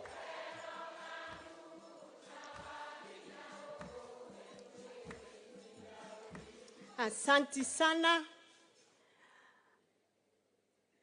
My Lord Bishop, this has been a day that we have waited for a very, very, very long time. After our former bishop was transferred to Makueni, to Wote Diocese, which is in Makueni County, sorry about that. We were asked to be patient and wait that we'll soon get a bishop. And I want to appreciate Archbishop Muheria, who came to be the administrator of the diocese, because he has managed to take care of this diocese until today. Thank you so much, Archbishop Muheria. I also want to take this opportunity to recognize in a very special way the founder of this diocese, Cardinal John Joe, our very own son, because he set a great foundation for this diocese. May God bless you, Cardinal. I also want to recognize in a very special way our former bishop, Paul Kariuki, who is not here with us, but who is with us at heart. I know wherever he is happy that Embu Diocese now has a bishop. We are praying for him, and we believe God is going to be with him and will heal him so that he can get back to his work. Nimuramuvoera, nimwatumana mavoya, asanti sana. My Lord Bishop, I want to tell you, I didn't know you, and I only met you for the first time yesterday. And the first thing that I liked is I saw a tall, built man nona mundu murasa munene na ina kasmairo kega muno ngina uga Embu tu sawa kasema Embu tuko sawa. And so, my Lord Bishop, I want to promise you that the people of Embu will hold you. We will support you. And I, as the governor, will continue to give the necessary support to the Catholic Church because it remains a great partner to the growth of Embu County. The work of the Catholic Church in the education sector cannot be ignored. The work of the Catholic Church in the health sector in Embu County speaks for itself. We have one of the best missionary hospitals under the Catholic Church called Kieni Mission Hospital that we work with very, very closely. So I want to tell you, we recognize the role of this church in the development of our county, and we appreciate, and that is why you have seen all of us, and I mean all of us, we are here today to tell you, welcome, karibu sana, and we will work with you. So I want to promise you, tutakulinda, tutakulisha, na tutakuchunga, na tukutunze vizuri. So don't worry, gea kurea Embu getina thina kanatea. Mama Bishop, ni wega muno, ni gutuva mwana mwega wa ukaguturutira wira. Na ndukamake tiagenja ni kwa kunora, tondu tukumwiga wega. My Lord Bishop, with those remarks, allow me to just delve for 2 minutes on issues development, because when we have the president here, I'll have made a big mistake if I don't remind him of the work that we are doing with the national government. First, Your Excellency, I want to thank you for the continued support that you give to the county of Embu, and we've seen that you have put your energy in ensuring that we get the development we so dearly need. We have seen major projects begin. I want to thank you because your first major project in Embu County was to build for us a stadium. Thank you very much. We are currently, Otivora Ikarovekega, Kidemotirenda Development, Asante. Your Excellency, I want to thank you because right now, a big market worth 800 million is being built right here in Embu County, Embu Town, which is the headquarters of our county. The market is going on pretty well, and I appreciate the fact that you went out of your way to ensure that this market started. Your Excellency, I want to thank you because of a market you're building in Runyenjes town. We are currently relocating the traders to a new site to allow for the 250 million market to be built in Runyenjes town. Thank you very, very much, sir. Sir, there are several other markets that are ongoing and are being built in different parts of the county, starting with Mbuvore, right here in Manyata, Kangaru, which is just a few meters, and you're the one who opened it when you were deputy president. We are expanding it and are requesting for more money to be able to accommodate all those traders. We have Owerri, which is yet to start but was advertised. Karurumo is ongoing, it started. Ishiara market has started, and Makutano market has started. Sir, we say thank you for that support and for remembering the people of Embu. Sir, on the bit of roads, I want to thank you because there was a road that was actually started under this lobbying, let me use the word lobbying, and the request by Cardinal Njue. That is the road from Kairore to Gasiege. It has been built up to some point. There was some delay, but I'm happy, Your Excellency, through your effort, the contractor is back on the ground. We are looking forward to that road being completed all the way to Gasiege so that the people of Manyata can enjoy a good road. We have a road that you commissioned the other day. You did the groundbreaking of Rokorire, going all the way to Kanyuambora. We are happy we have money for the first 7 kilometers. We are requesting for more money to be able to get that road all the way to Kanyuambora, Your Excellency. Sir, we are happy we've been able to complete one other road, which is from Carolina, going all the way to, why am I forgetting the name? Shetani Ashindwe, Mudatare. And Your Excellency, that road is complete. We are requesting for more money to get that road further down so that we can be able to get up to Mbere North, and so that we can connect the two constituencies, Your Excellency. Sir, as we await the next 3 years, our ask, me as the governor and the honorable members seated here from both the National Assembly, Senate, and the County Assembly, these, sir, are our priority roads that we are seeking for consideration, and I'm glad you know all about them. We've talked about them in several meetings, and we know something will happen in due course. The first road, sir, is the completion of the Embu County Ring Road by completing the P.I. Mashanga Road that is very, very critical for our business and our agriculture here in Embu County.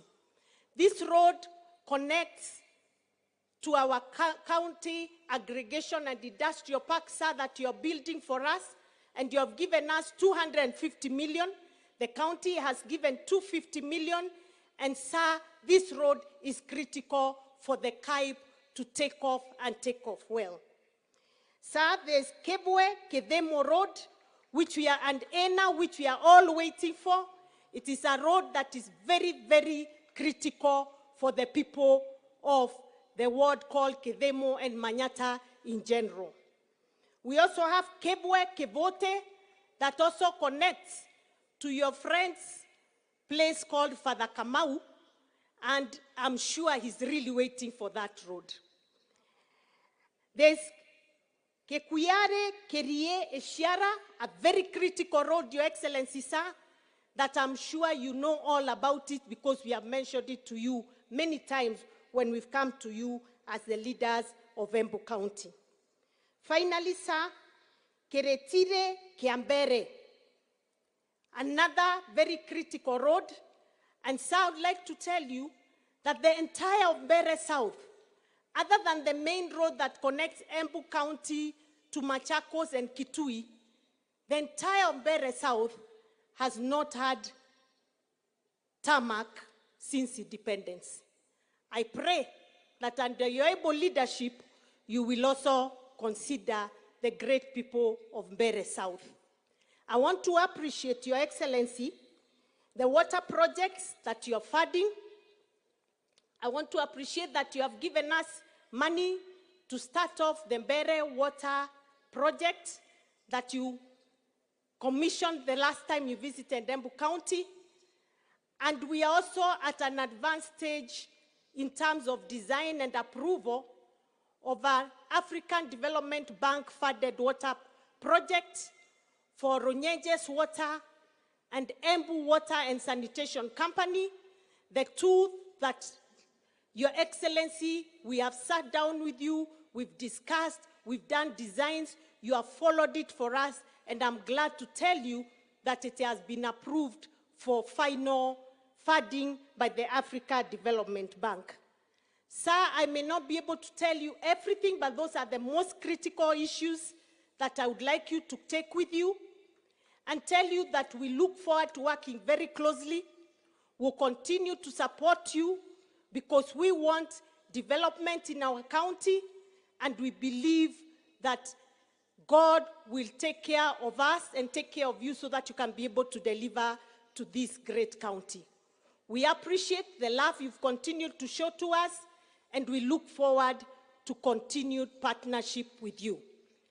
Finally, Your Excellency, may I take this opportunity to welcome you back to Embu and tell you we are looking forward to you visiting, seeing where your projects have gone, how far we've gone in terms of implementation, and commissioning new ones as we usher in the new year.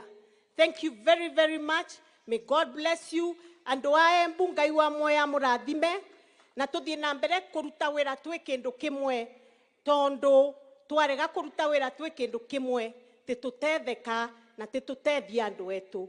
Ngai wa moya murathime.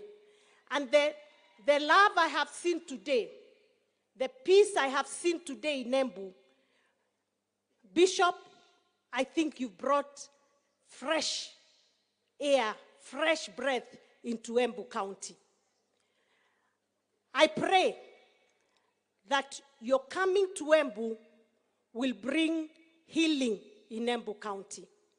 I pray your coming to Embu will bring unity in Embu County. I pray your coming to Embu will change Embu County. And I know there are many other bishops in the other churches who form the association, the ecumenical association of all the churches in Embu, who will also be willing to welcome you. And I've seen the chairman, Bishop Mashamba of the ACK Diocese in Bere, is here with all the others to welcome you to Embu County. Thank you very much. May God bless you. And I wish you a really pleasant, long, memorable stay in Embu County. Ngai akurathime muno na ni avoyo kamenya Kiembu uvote kwaria Kiembu kwe andoa yaku. Thank you very much. Can I welcome the deputy or you will? Just a second. Allow me to recognize precisely, and thank you, Madam Governor, our church leaders from other churches. We forgot that, and it's a big honor. Kindly, church leaders from other churches who are here, could you stand wherever you are? We recognize the great work that has been done. Where are they? Is some there? Yeah. Thank you very much. And finally, I would like to as well recognize from the prisons. We forgot the correction services, yes, and they are here, including the prisoners. Can you kindly, and the band, can we give them an applause? I was corrected on that one. Thank you. Thank you very much, Madam PS. We would wish, Madam, you will come back to invite the Deputy President. Perhaps I can invite the former President. Okay, invite the Deputy President. It's now Sorry my for the honor protocol. and pleasure to welcome the Deputy President of the Republic of Kenya, Professor Kithure Kindiki. Moborerei Karove, thank you very much. Karibu.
Mheshimiwa Rais, vilevile nichukue nafasi hii kutambua kasi kubwa ya kimaendeleo ambao imechangiwa na Kanisa la Katoliki katika nchi yetu ya Kenya. Kanisa la Katoliki limekuwa msaada mkubwa kwa taifa letu kwa sababu shule nyingi zikiwemo vyuo vya elimu ya juu, mahospitali, miradi ya maji na miradi ingine mingi katika taifa la Kenya imedhaminiwa na Kanisa la Katoliki, na kwa hivyo wananchi wa Kenya na taifa la Kenya liko na shukrani za dhati kwa Kanisa la Katoliki kwa kuchangia katika maendeleo ya taifa letu la Kenya. We want to thank the Catholic Church for sponsoring numerous educational, health, water, and other projects that have gone a long way in improving the quality of life and the living standards of the people of Kenya. As a sign that the church looks at the holistic development of the people of Kenya, not just the spiritual nourishment, but also their socio-economic well-being. Ya mwisho, Mheshimiwa Rais, ni kusihi kanisa kuendelea kuombea nchi yetu ya Kenya. Tunatamani maombi ya kanisa na watu wote wa imani ili nchi yetu iendelee kuwa na umoja na nchi yetu ikuwe thabiti, ikuwe salama na ikuwe mahali pema kwetu sisi zote kuishi bila matatizo. I pray and I plead with the church to continue praying for our country, that we may live in peace, harmony. We may have a secure country so that we can be able to worship God and raise our families in the country that God gave all of us.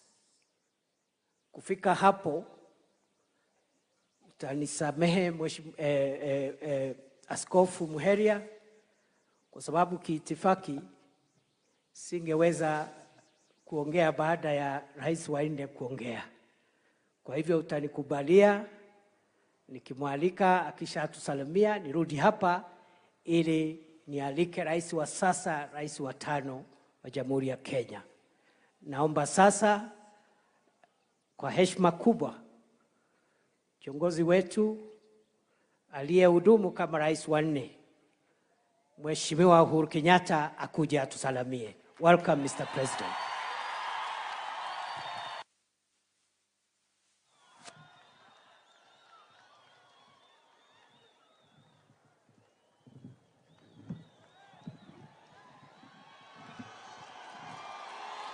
Asante sana. Asante sana. Mheshimiwa Rais wa Jamhuri ya Kenya, Mheshimiwa William Samoei Ruto, Your Eminence, Cardinal John Jue, Your Excellency, the Papal Nuncio, Your Graces, my Lord Bishop, the clergy, viongozi wote wa tabaka mbalimbali ambao wameweza kufika hapa siku ya leo, maitoito, ninawa bishopu na familia yako,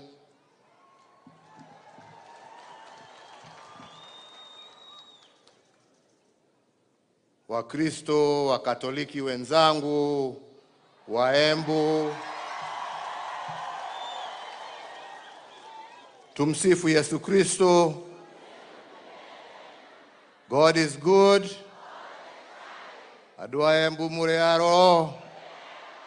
Netogeithanio uguo, togeithanio uguo, togeithanio uguo. Asante sana. Yangu si mengi. Ya kwanza, niko hapa kumshukuru Mwenyezi Mungu na kumshukuru Pope Francis kwa kututeulia rafiki yetu, ndugu yetu, Bishop, my Lord Bishop. Yes, I can say that now. My Lord. My Lord Bishop Peter Kimani. Tunamshukuru Mungu kwa siku ya leo. Ya pili, nichukue nafasi hii kumpongeza rafiki yangu, ndugu yangu wa miaka mingi kwa hiyo cheo ambayo amepata. Na ningependa kusema vile nimeongea hapo kidogo, nimemjua Bishop, nitazoea kusema hivyo, Bishop Kimani kwa muda mrefu sana.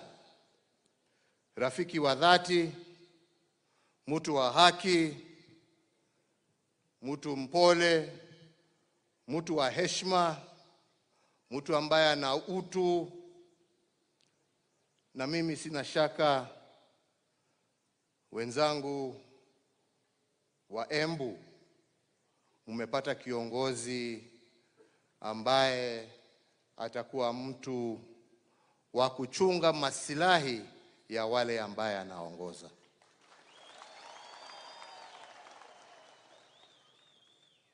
Ni mtu mnyenyekevu, hana kifua, sauti yake hata akiwa ni mrefu vile tumesikia kwa Sisili, sauti yake ni ile pole, hachokozi watu, hana kiburi.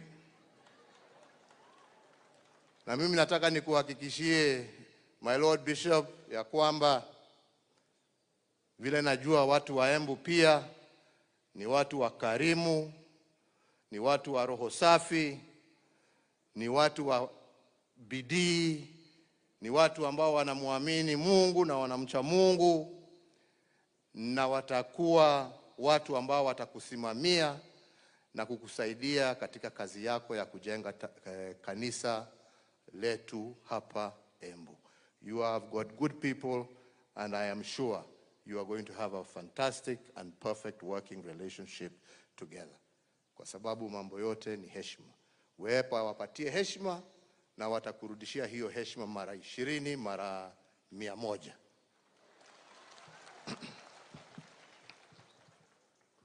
Mimi sina mengi ya kusema. Najua mimi sasa siku hizi mimi sina mastori mingi. Mimi naangalianga tu TV.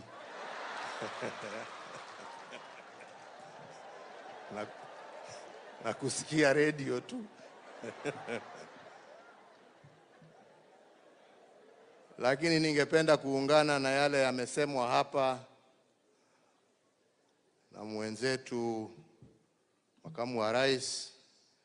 Tuombee nchi yetu, tuombee amani, tuombee uwiano kati ya viongozi na wananchi, tuache mambo ya ukabila na tupendane. Sisi wote ni wa Kenya, na Kenya haiwezi kufaulu watu wakiwa na utengemano, wakiwa watupiana maneno, wakiwa hawaheshimiani. Vile tumesema Bishop wawaheshimu, nyinyi mtarudisha hiyo. So viongozi pia muheshimu wananchi na watarudisha hiyo heshima.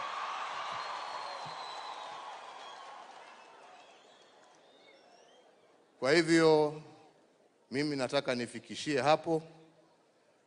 My friend, my Lord Bishop, unajua sasa hata kama wanakukaribisha hapa, mimi nimepoteza rafiki. Siwezi kuwa na mtu nitakuwa tukicheka na yeye. Sasa namuogopa kwa sababu najua amepandishwa cheo. Anaweza kufunga maombi huko juu. So mimi nitakuwa namwangalia sasa kutoka kwa mbali, kwa sababu sasa amekuwa mdosi. Lakini nataka nikuhakikishie, ukisha settle down, anytime unaweza utualike, tuje tuungane na wewe na wenzetu wa Embu, tujenge kanisa la Mungu. Sisi tuko tayari na tutaendelea kushirikiana, na nakuhakikishia mimi sitalete siasa kwa kanisa. Mimi nitakuja mchango tu, ama yale mengine utakuwa unaniitia. Kwa hivyo, anytime, always feel free kutukaribisha. Na sisi tuko tayari kuja kusimama na wewe na wenzetu wa diocese yako mpya, kujenga kanisa la Mungu na kufanya yale ambaye yatatakikana.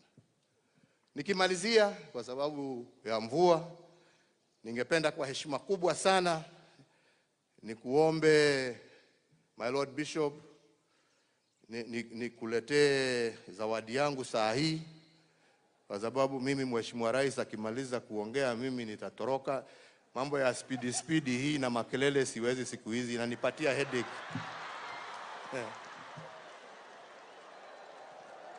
Kwa hivyo mimi ningependa tumalizane mapema ndio mimi nitoke pole. Sini namna hiyo? Sini namna hiyo? Na nuncio, mi bahasha yangu ni ya white, sio ya brown ile ulikuwa unasema. Yangu haina mambo mingi, ni zawadi kidogo tu ya rafiki, si ndio? Mungu awabariki, Mungu awalinde, na Mungu aendelee kulinda taifa letu la Kenya. Asanteni sana.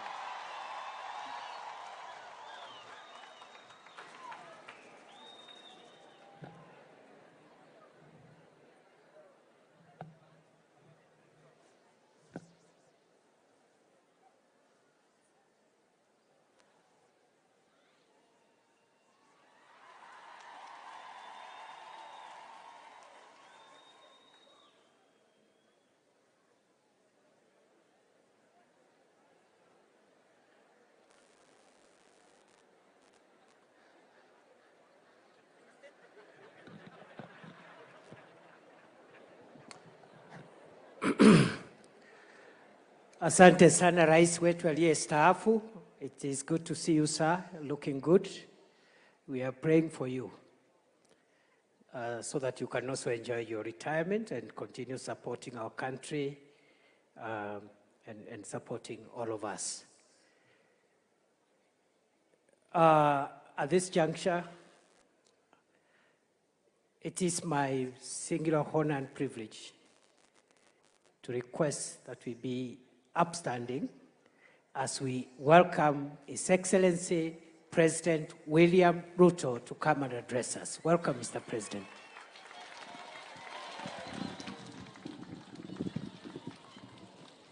Asanteni sana, tafadhali tuketi chini.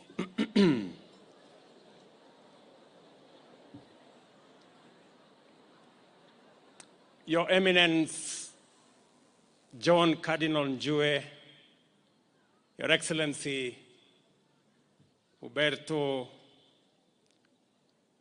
the Nuncio and Pope Representative to our country, Your Excellency, the 4th President of the Republic of Kenya, the Honorable Uhuru Kenyatta, viongozi wote mlio hapa, ndugu wananchi wa Embu, hamjambo. Moriaro. Bwana Yesu asifiwe. Tumsifu Yesu Kristo.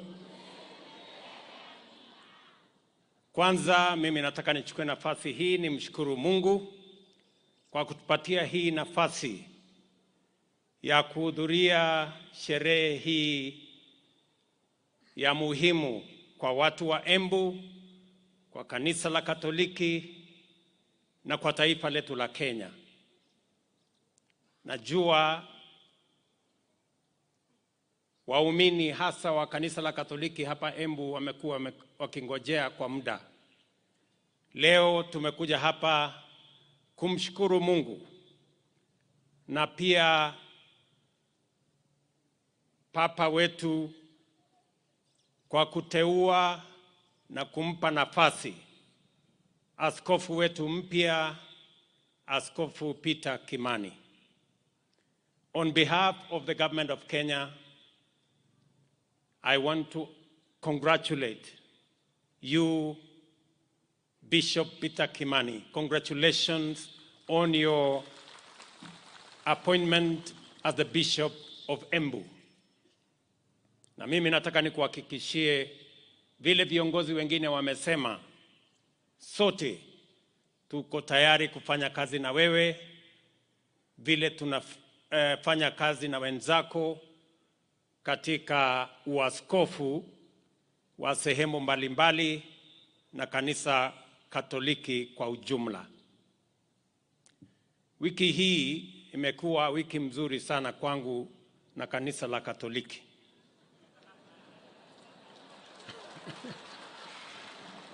Kwa sababu leo mimi niko Embu kwa sherehe hii ya muhimu sana ya askofu wetu wa Embu.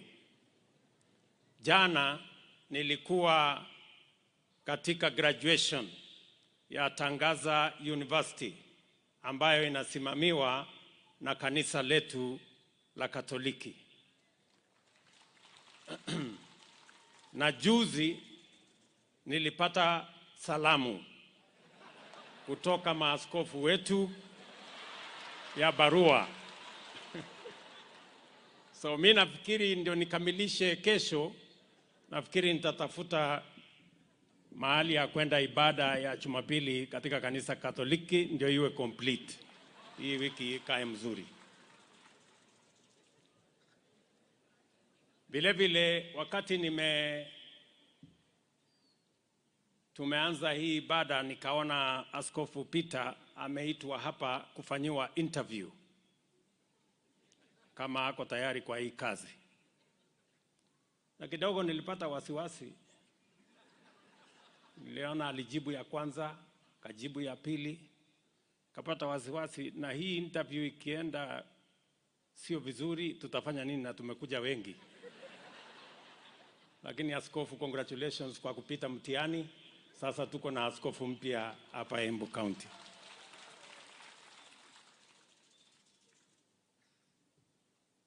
Vile kanisa wametueleza, leo sio siku ya kuongea mambo ya maendeleo na siasa.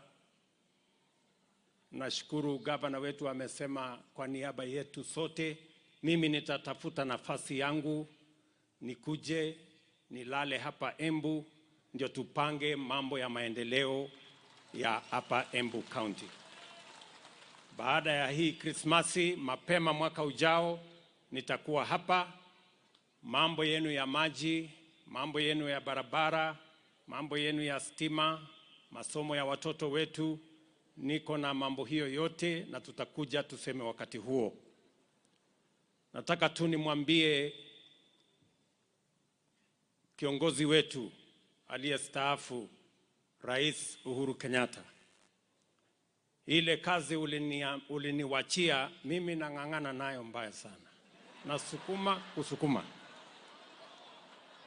Na pale kwa CBC tulianza mambo ya elimu mpya, mfumo mpya 2017.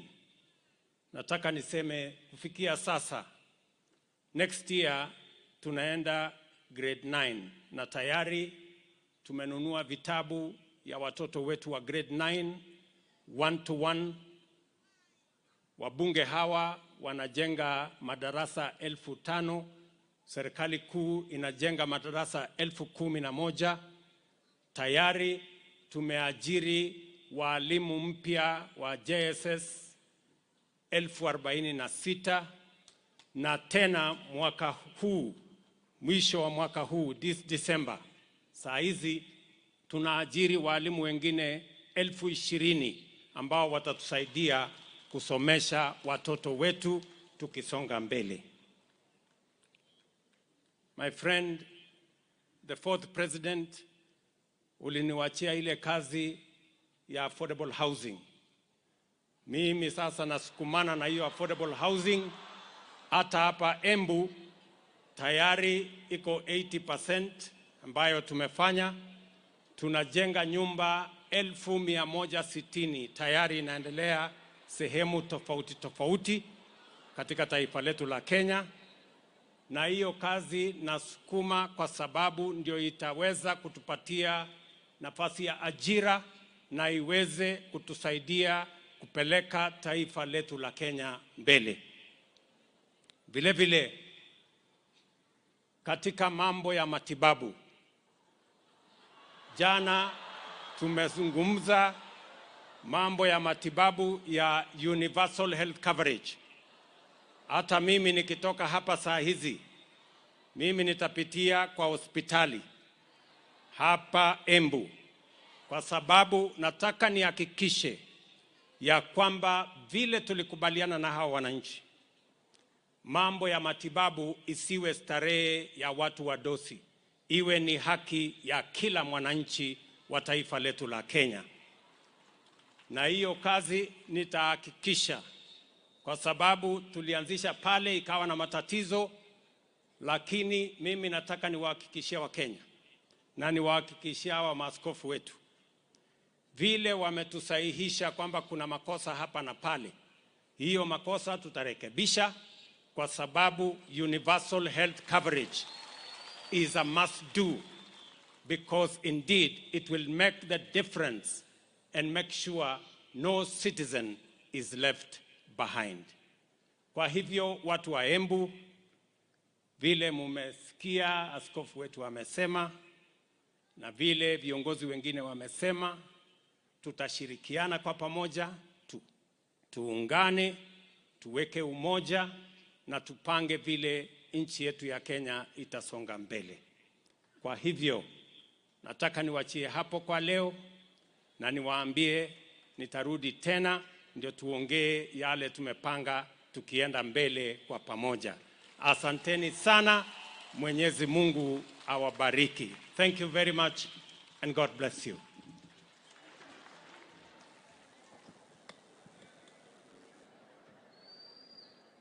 Makofi kwa mheshimiwa rais wetu tafadhalini. Ongeza. Ongeza. Makofi. Your Excellency, allow us now to conclude with the invitation of the Apostolic Nuncio and our chair, and finally to listen to our new bishop. May I take this moment to invite our chairman of the Kenya Conference of Catholic Bishops from a very, very, very brief message, where we invite also the Apostolic Nuncio for a brief message, and finally a brief message from the new bishop. Naomba tuvumilie kidogo, tungoje sauti ya askofu mpya. Karibu askofu ndugu yangu. Thank you very much. Your Excellency, the President of the Republic of Kenya, William Samoei Ruto, and your Deputy Professor Kithure Kindiki, our beloved Governor of Embu, Madam Cecil Mbarire, our retired President Uhuru Kenyatta, our former Deputy President Rigathi Gachagua,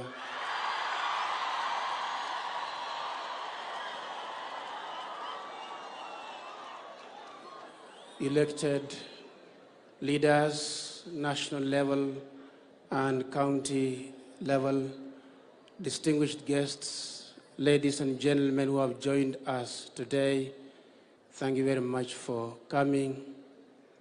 Your Excellency, the Apostolic Nuncio, Your Eminence, John Cardinal Njue, Your Graces, Your Lordships, Superiors, General, Major Superiors here present, the proxies of the various bishops, Reverend Fathers, religious men and women, and my dear faithful. On behalf of the Kenya Conference of Catholic Bishops, And on my own behalf, we want to welcome into the community of bishops, the conference, our new bishop, Peter Kimani Ndungu. Your Lordship, most welcome to the Kenya Conference of Catholic Bishops. And as it is usually my duty, I want to hand over to you the statutes of the Kenya Conference of Catholic Bishops and the other regulations governing our secretariat and our running of the Catholic Church in the country. Your Lordship, please welcome and receive the statutes of the Kenya Conference of Catholic Bishops and the bylaws of our secretariat. Karibu sana. Most welcome. Thank you. My dear friends, my dear brothers and sisters, we have just concluded our plenary assembly of bishops of the November plenary assembly that was yesterday in Ruaraka. And we deliberated on many things, we reflected on many things. One of the key issues about which we reflected was apostolate of the youth. Currently, the youth apostolate is being dealt with under the Commission for Pastoral and Lay Apostolate. But realizing how important this section of our society, of our country is, we can no longer deal with it as a department under a commission. In the resolution of the bishops during their meeting, they resolved to form a commission entirely for the young people. So it's going to be a full-fledged commission for youth apostolate. They did not just resolve to form a commission for youth apostolate, they also elected the relevant bishops who are going to be dealing with this commission. And the new chairman of the Commission for Youth Apostolate in the Kenya Conference of Catholic Bishops is Bishop Henry Juma Odonya of Kitale. Let us give him a clap. And his vice in that Commission for Youth Apostolate is Bishop Peter Kimani Ndungu of Embu. Bishop, welcome kufanya kazi, kutusaidia kufanya kazi, na Mungu azidi kubariki sana unapofanya kazi. Ulikuwa magerezani, sasa ni vijana, utaendelea kufanya kazi nao. Mimi naleta risala zangu za kipekee sana za heri kwa askofu mpya wa Embu na Wakristo wa Embu kwa sherehe nzuri ambayo tumekuwa nayo. Sasa mmepata baba, kazi isonge mbele ya uinjilishaji na kutengeneza barabara ambayo itatupeleka sisi sote kule mbinguni. Nashukuru familia, haswa mama yake askofu wetu mpya Peter Kimani wa kumkuza, kumlinda katika imani mpaka kumfikisha mahali alipo kuchagua kumhudumia Mungu. Sasa kanisa memuomba aje asaidie Wakristo wa Embu. Mama, asante sana pamoja na familia. Asanteni sana wote kwa kufika kwa hii sherehe ya kipekee sana ya kuaskofuisha huyu askofu wetu mpya. Namuomba Mungu aendelee kumbariki na kufungulia milango ya kwenda kule mbele ili Wakristo wote kama kondoo wapate kufikishwa kule Mungu anatarajia wafikishwe katika maisha yao ya hapa duniani. Asanteni sana na Mungu azidi kuwabariki. Ningependa kuchukua nafasi hii kumkaribisha Askofu Mkuu Hubertus Van Megen, mwakilishi wa Baba Mtakatifu ambaye amesimamia hii sherehe ili naye atoe hotuba yake. Karibu sana Nuncio. Welcome. Thank you very much, Your Grace. His Excellency William Samoei Ruto, President of the Republic of Kenya, His Excellency Kithure Kindiki, Deputy President of the Republic of Kenya. I see that Uhuru Kenyatta already left. The Governor of Embu, all the representatives of the civil and the political authorities, His Eminence Cardinal John Jue, all the archbishops, bishops, and of course in a special way our new bishop, Peter Kimani. And then my brothers in the priesthood, brothers and sisters of the religious life, people of God, and in a special way, of course, also Mama Askufo and the other relatives here, Tumsifu Jesu Christo. In a special way also, and it has not been mentioned yet, I would like to present to you Father Eli Nasser, who is seated here behind. Lève-toi pour un moment, oui. Eli Nasser, he is a Lebanese priest who comes here as a representative of the ICCPPC, which means the International Commission of Catholic Pastoral Prison Care. So he came all the way from Lebanon to be with his colleague and friend. So give Makofi. And as he is here, we also think, of course, of Lebanon, of that whole region which is in turmoil and in war, and we pray that very soon there will be peace and justice in this country, in that country. A special thanks also to the mother of the new bishop. Had it not been for you, madam, and for the siblings and the other relatives, this young man would not be where he is today. You brought him up in such a way that he could become a bishop. You worked very hard to put and instill in him all the qualities of being a good human being. As it was mentioned by the governor, he is tall and has a beautiful smile, but he has already a ring, governor, so so he is already taken. Pole.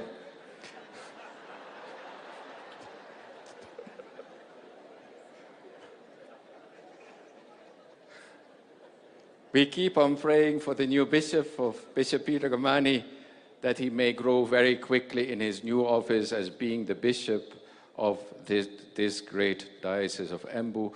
We pray also, of course, for the former bishop, Bishop Kariuki, who, as you all know, is sick, and we pray for him that he may recover very soon, because he's a man of God, a man of the church, and we are still in need of him.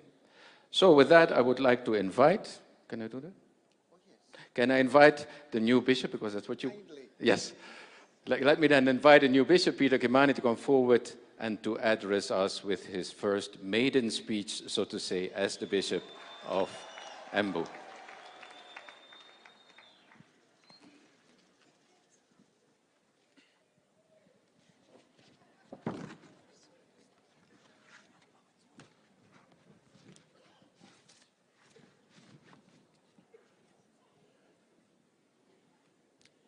Your Excellency, the President of the Republic of Kenya, Dr. William Samoei Ruto, the Deputy President, Professor Kithure Kindiki, Your Excellency, the Nuncio to Kenya and South Sudan, Bart Van Megen, Your Eminence, John Cardinal Jue, Your Graces, Your Lordships, Your Excellency, the Governor, all protocol observed.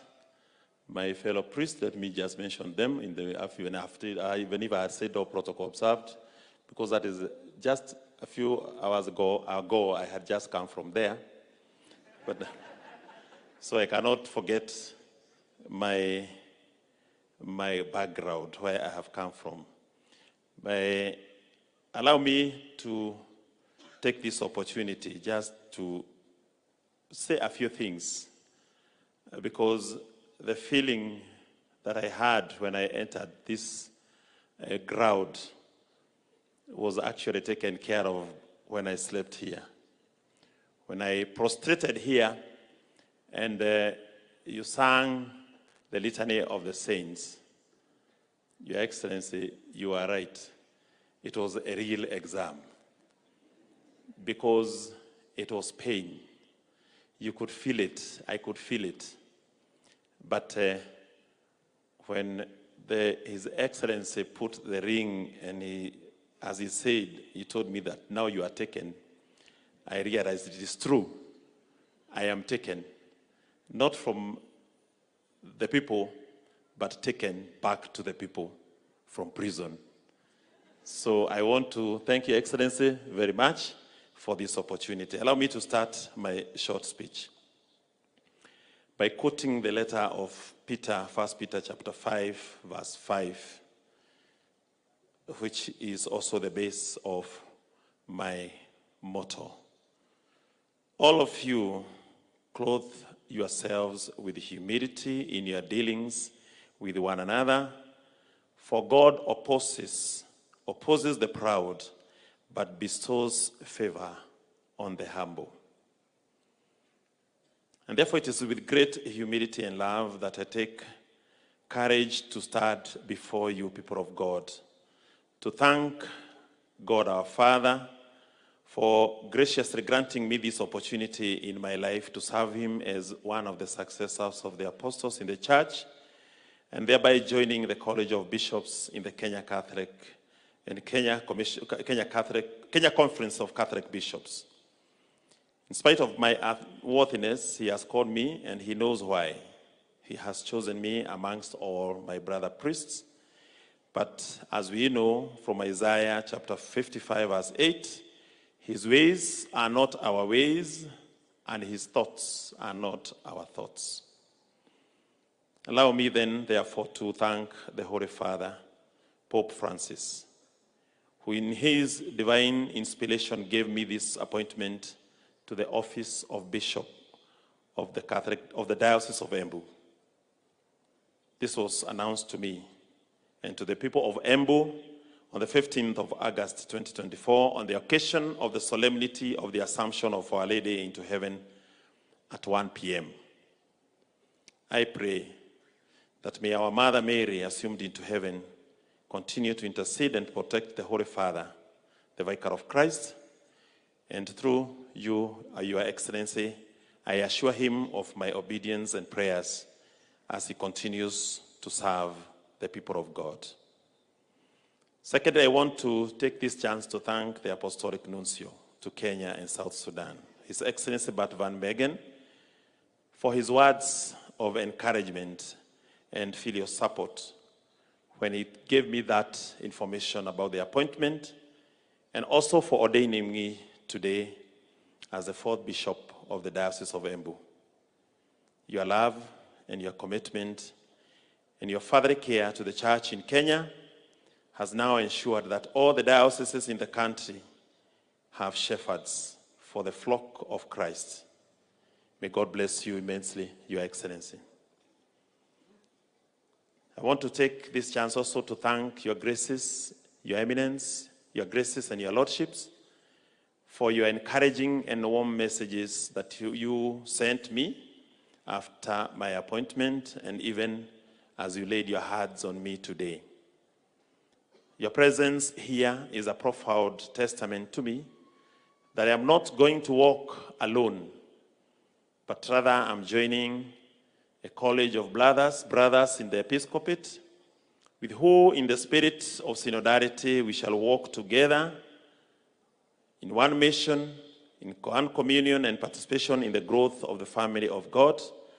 And now, as the way the chairman has just given me an appointment to be the vice chairman of the Commission for the Youth. Chairman, I promise to collaborate with you and the rest of the bishops in carrying out this mission. I look forward to an exciting and a fulfilling journey of my pastoral work amongst you. I can't forget Your Grace Anthony Moheria, Your Grace Philip Anyolo in a very special way. The two of you, you have held me with your arms, with your hands, in the palm of your hands, with your advice, with your encouragement and friendship. Thank you very much, Your Graces. To my predecessors, His Eminence John Cardinal Jue, His Grace Anthony Moheria, His Lordship Paul Kariuki, for the foundations of faith and of the church that they have laid in this diocese and they have built. And I pick also from where they have reached not left where they have reached. So that together with this great pastoral team in the Diocese of Embu, we shall continue to build on what you have started. And I promise the religious and the priests of this diocese that we shall walk and work together towards that common mission. Special thanks to the priests and religious brothers and sisters from the Archdiocese of Nairobi. You guys, you are great to me, because I have enjoyed for the years that I have done my apostolate in the prisons and in the Archdiocese of Nairobi, I have enjoyed my work and your fraternity, your pastoral commitment. You have been very professional in your apostolate. Your sense of humor when we meet during our clergy meetings, and the love that you have for your bishops and for the church, it's beyond understanding. I pray that we continue with the same spirit, support your bishops, and be assured of my prayers, and pray for me as well. To my family here, represented very well by our matriarch, our mother, Janet Wabui Dongo. And in absence, our father, who is somewhere watching over us at this particular moment, Mr. Joseph Dongo, my brothers and sisters here present, and your loved ones, and your children, my aunts, my cousins, my nephews, my nieces, all my extended family. We have grown together. We have come from far. We have quarreled. We have reconciled. We have been patient with one another. And we have grown together in faith. That is the most important thing. Imani ile ambayo tumepewa na wazazi wetu. And it is to that I say thank you to God for you, and to thank you for making me who I am. Were it not for you, as His grace, the Apostolic Nuncio said, probably I would not be who I am. I want to take this opportunity to thank the government, Your Excellency, in a very, very special way, for gracing this occasion, this celebration. It's a great honor, and most of an honor that I'm speaking after His Excellency has spoken.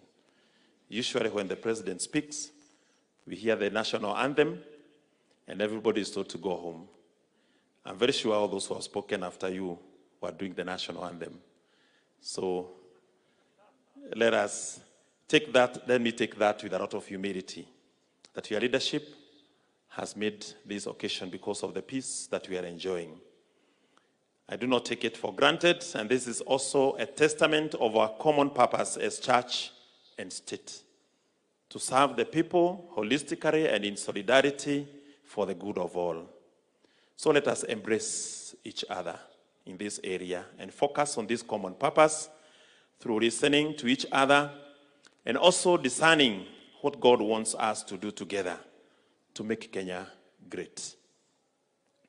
Your Excellency and your leadership, I promise you my prayers, and also with the county government, Your Excellency, the governor and your team. As you've said, you are working together with the church here. We shall walk and we shall work together to realize the dreams of our people. To my former employer, the Kenya Prison Service, I see our Commissioner General is here present, the Principal Secretary for the State Department for Correctional Services, the former Commissioner General of Prisons, Brigadier Warioba. Who else do I see? Let's give our commissioner, all those commissioners, and all those people, the Secretary, Probation and Aftercare here with us. We are in the same department in my previous employment. Let me take this opportunity to thank you for you maximally used my youth. And you, not only did you make it expire, but you matured it so that I be who I am today. I say thank you. The prisons has released me before my time. I had 2 more years to go so that I can be able to rejoin the society. But since I have been given the amnesty, I have come out stronger now with energy so that I can be able to serve the people of Embu. That is now a new jargon for those who are working within the criminal justice system, that when you are given an amnesty, the presidential amnesty by the president, by the power of mercy, you are set free before you finish your sentence. Therefore, I finished my sentence beforehand. I will miss you, but as I say, what you miss, you hold close to your heart with prayers. I will pray for you.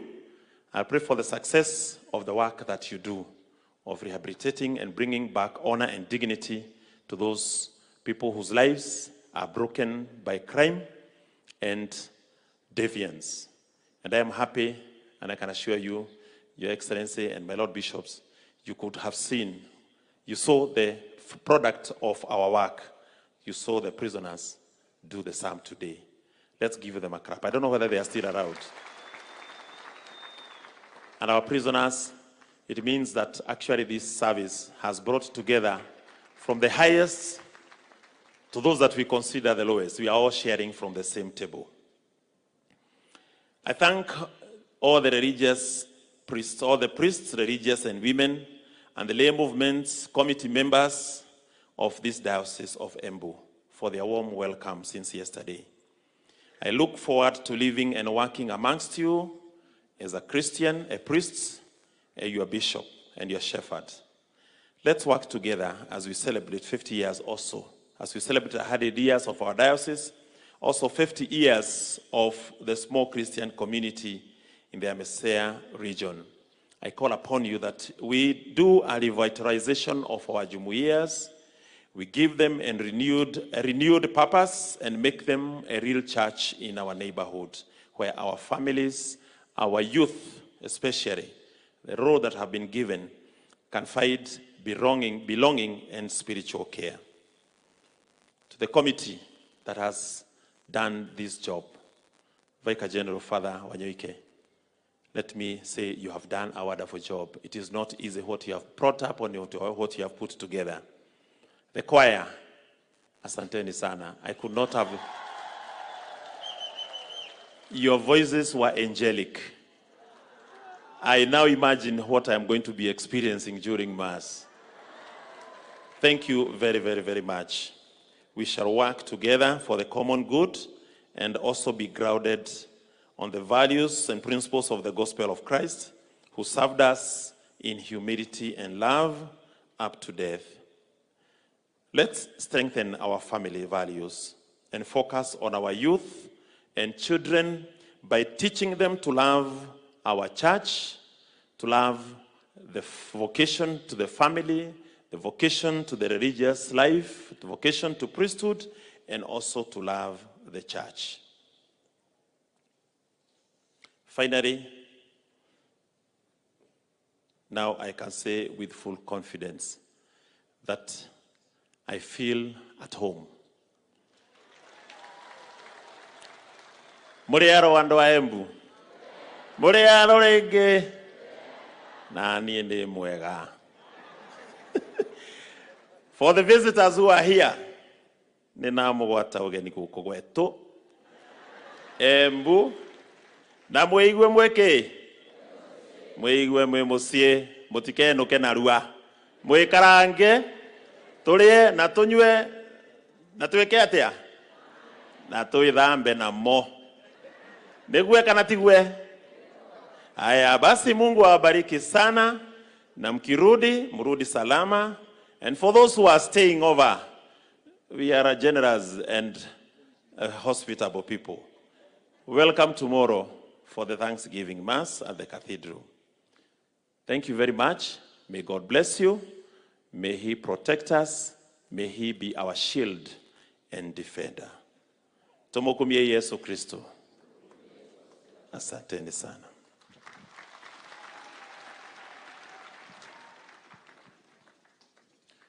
With that, I finish the role I've been given, and I beg any indulgence for any oversight, anyone who was not recognized, but again, our utmost gratitude to the President, the Deputy, and the entourage. Thanks. God bless you. With this, I pass on to the MC, who will now lead us in the final moment, giving some instructions. We will finish the Mass, and anyone with gifts will then come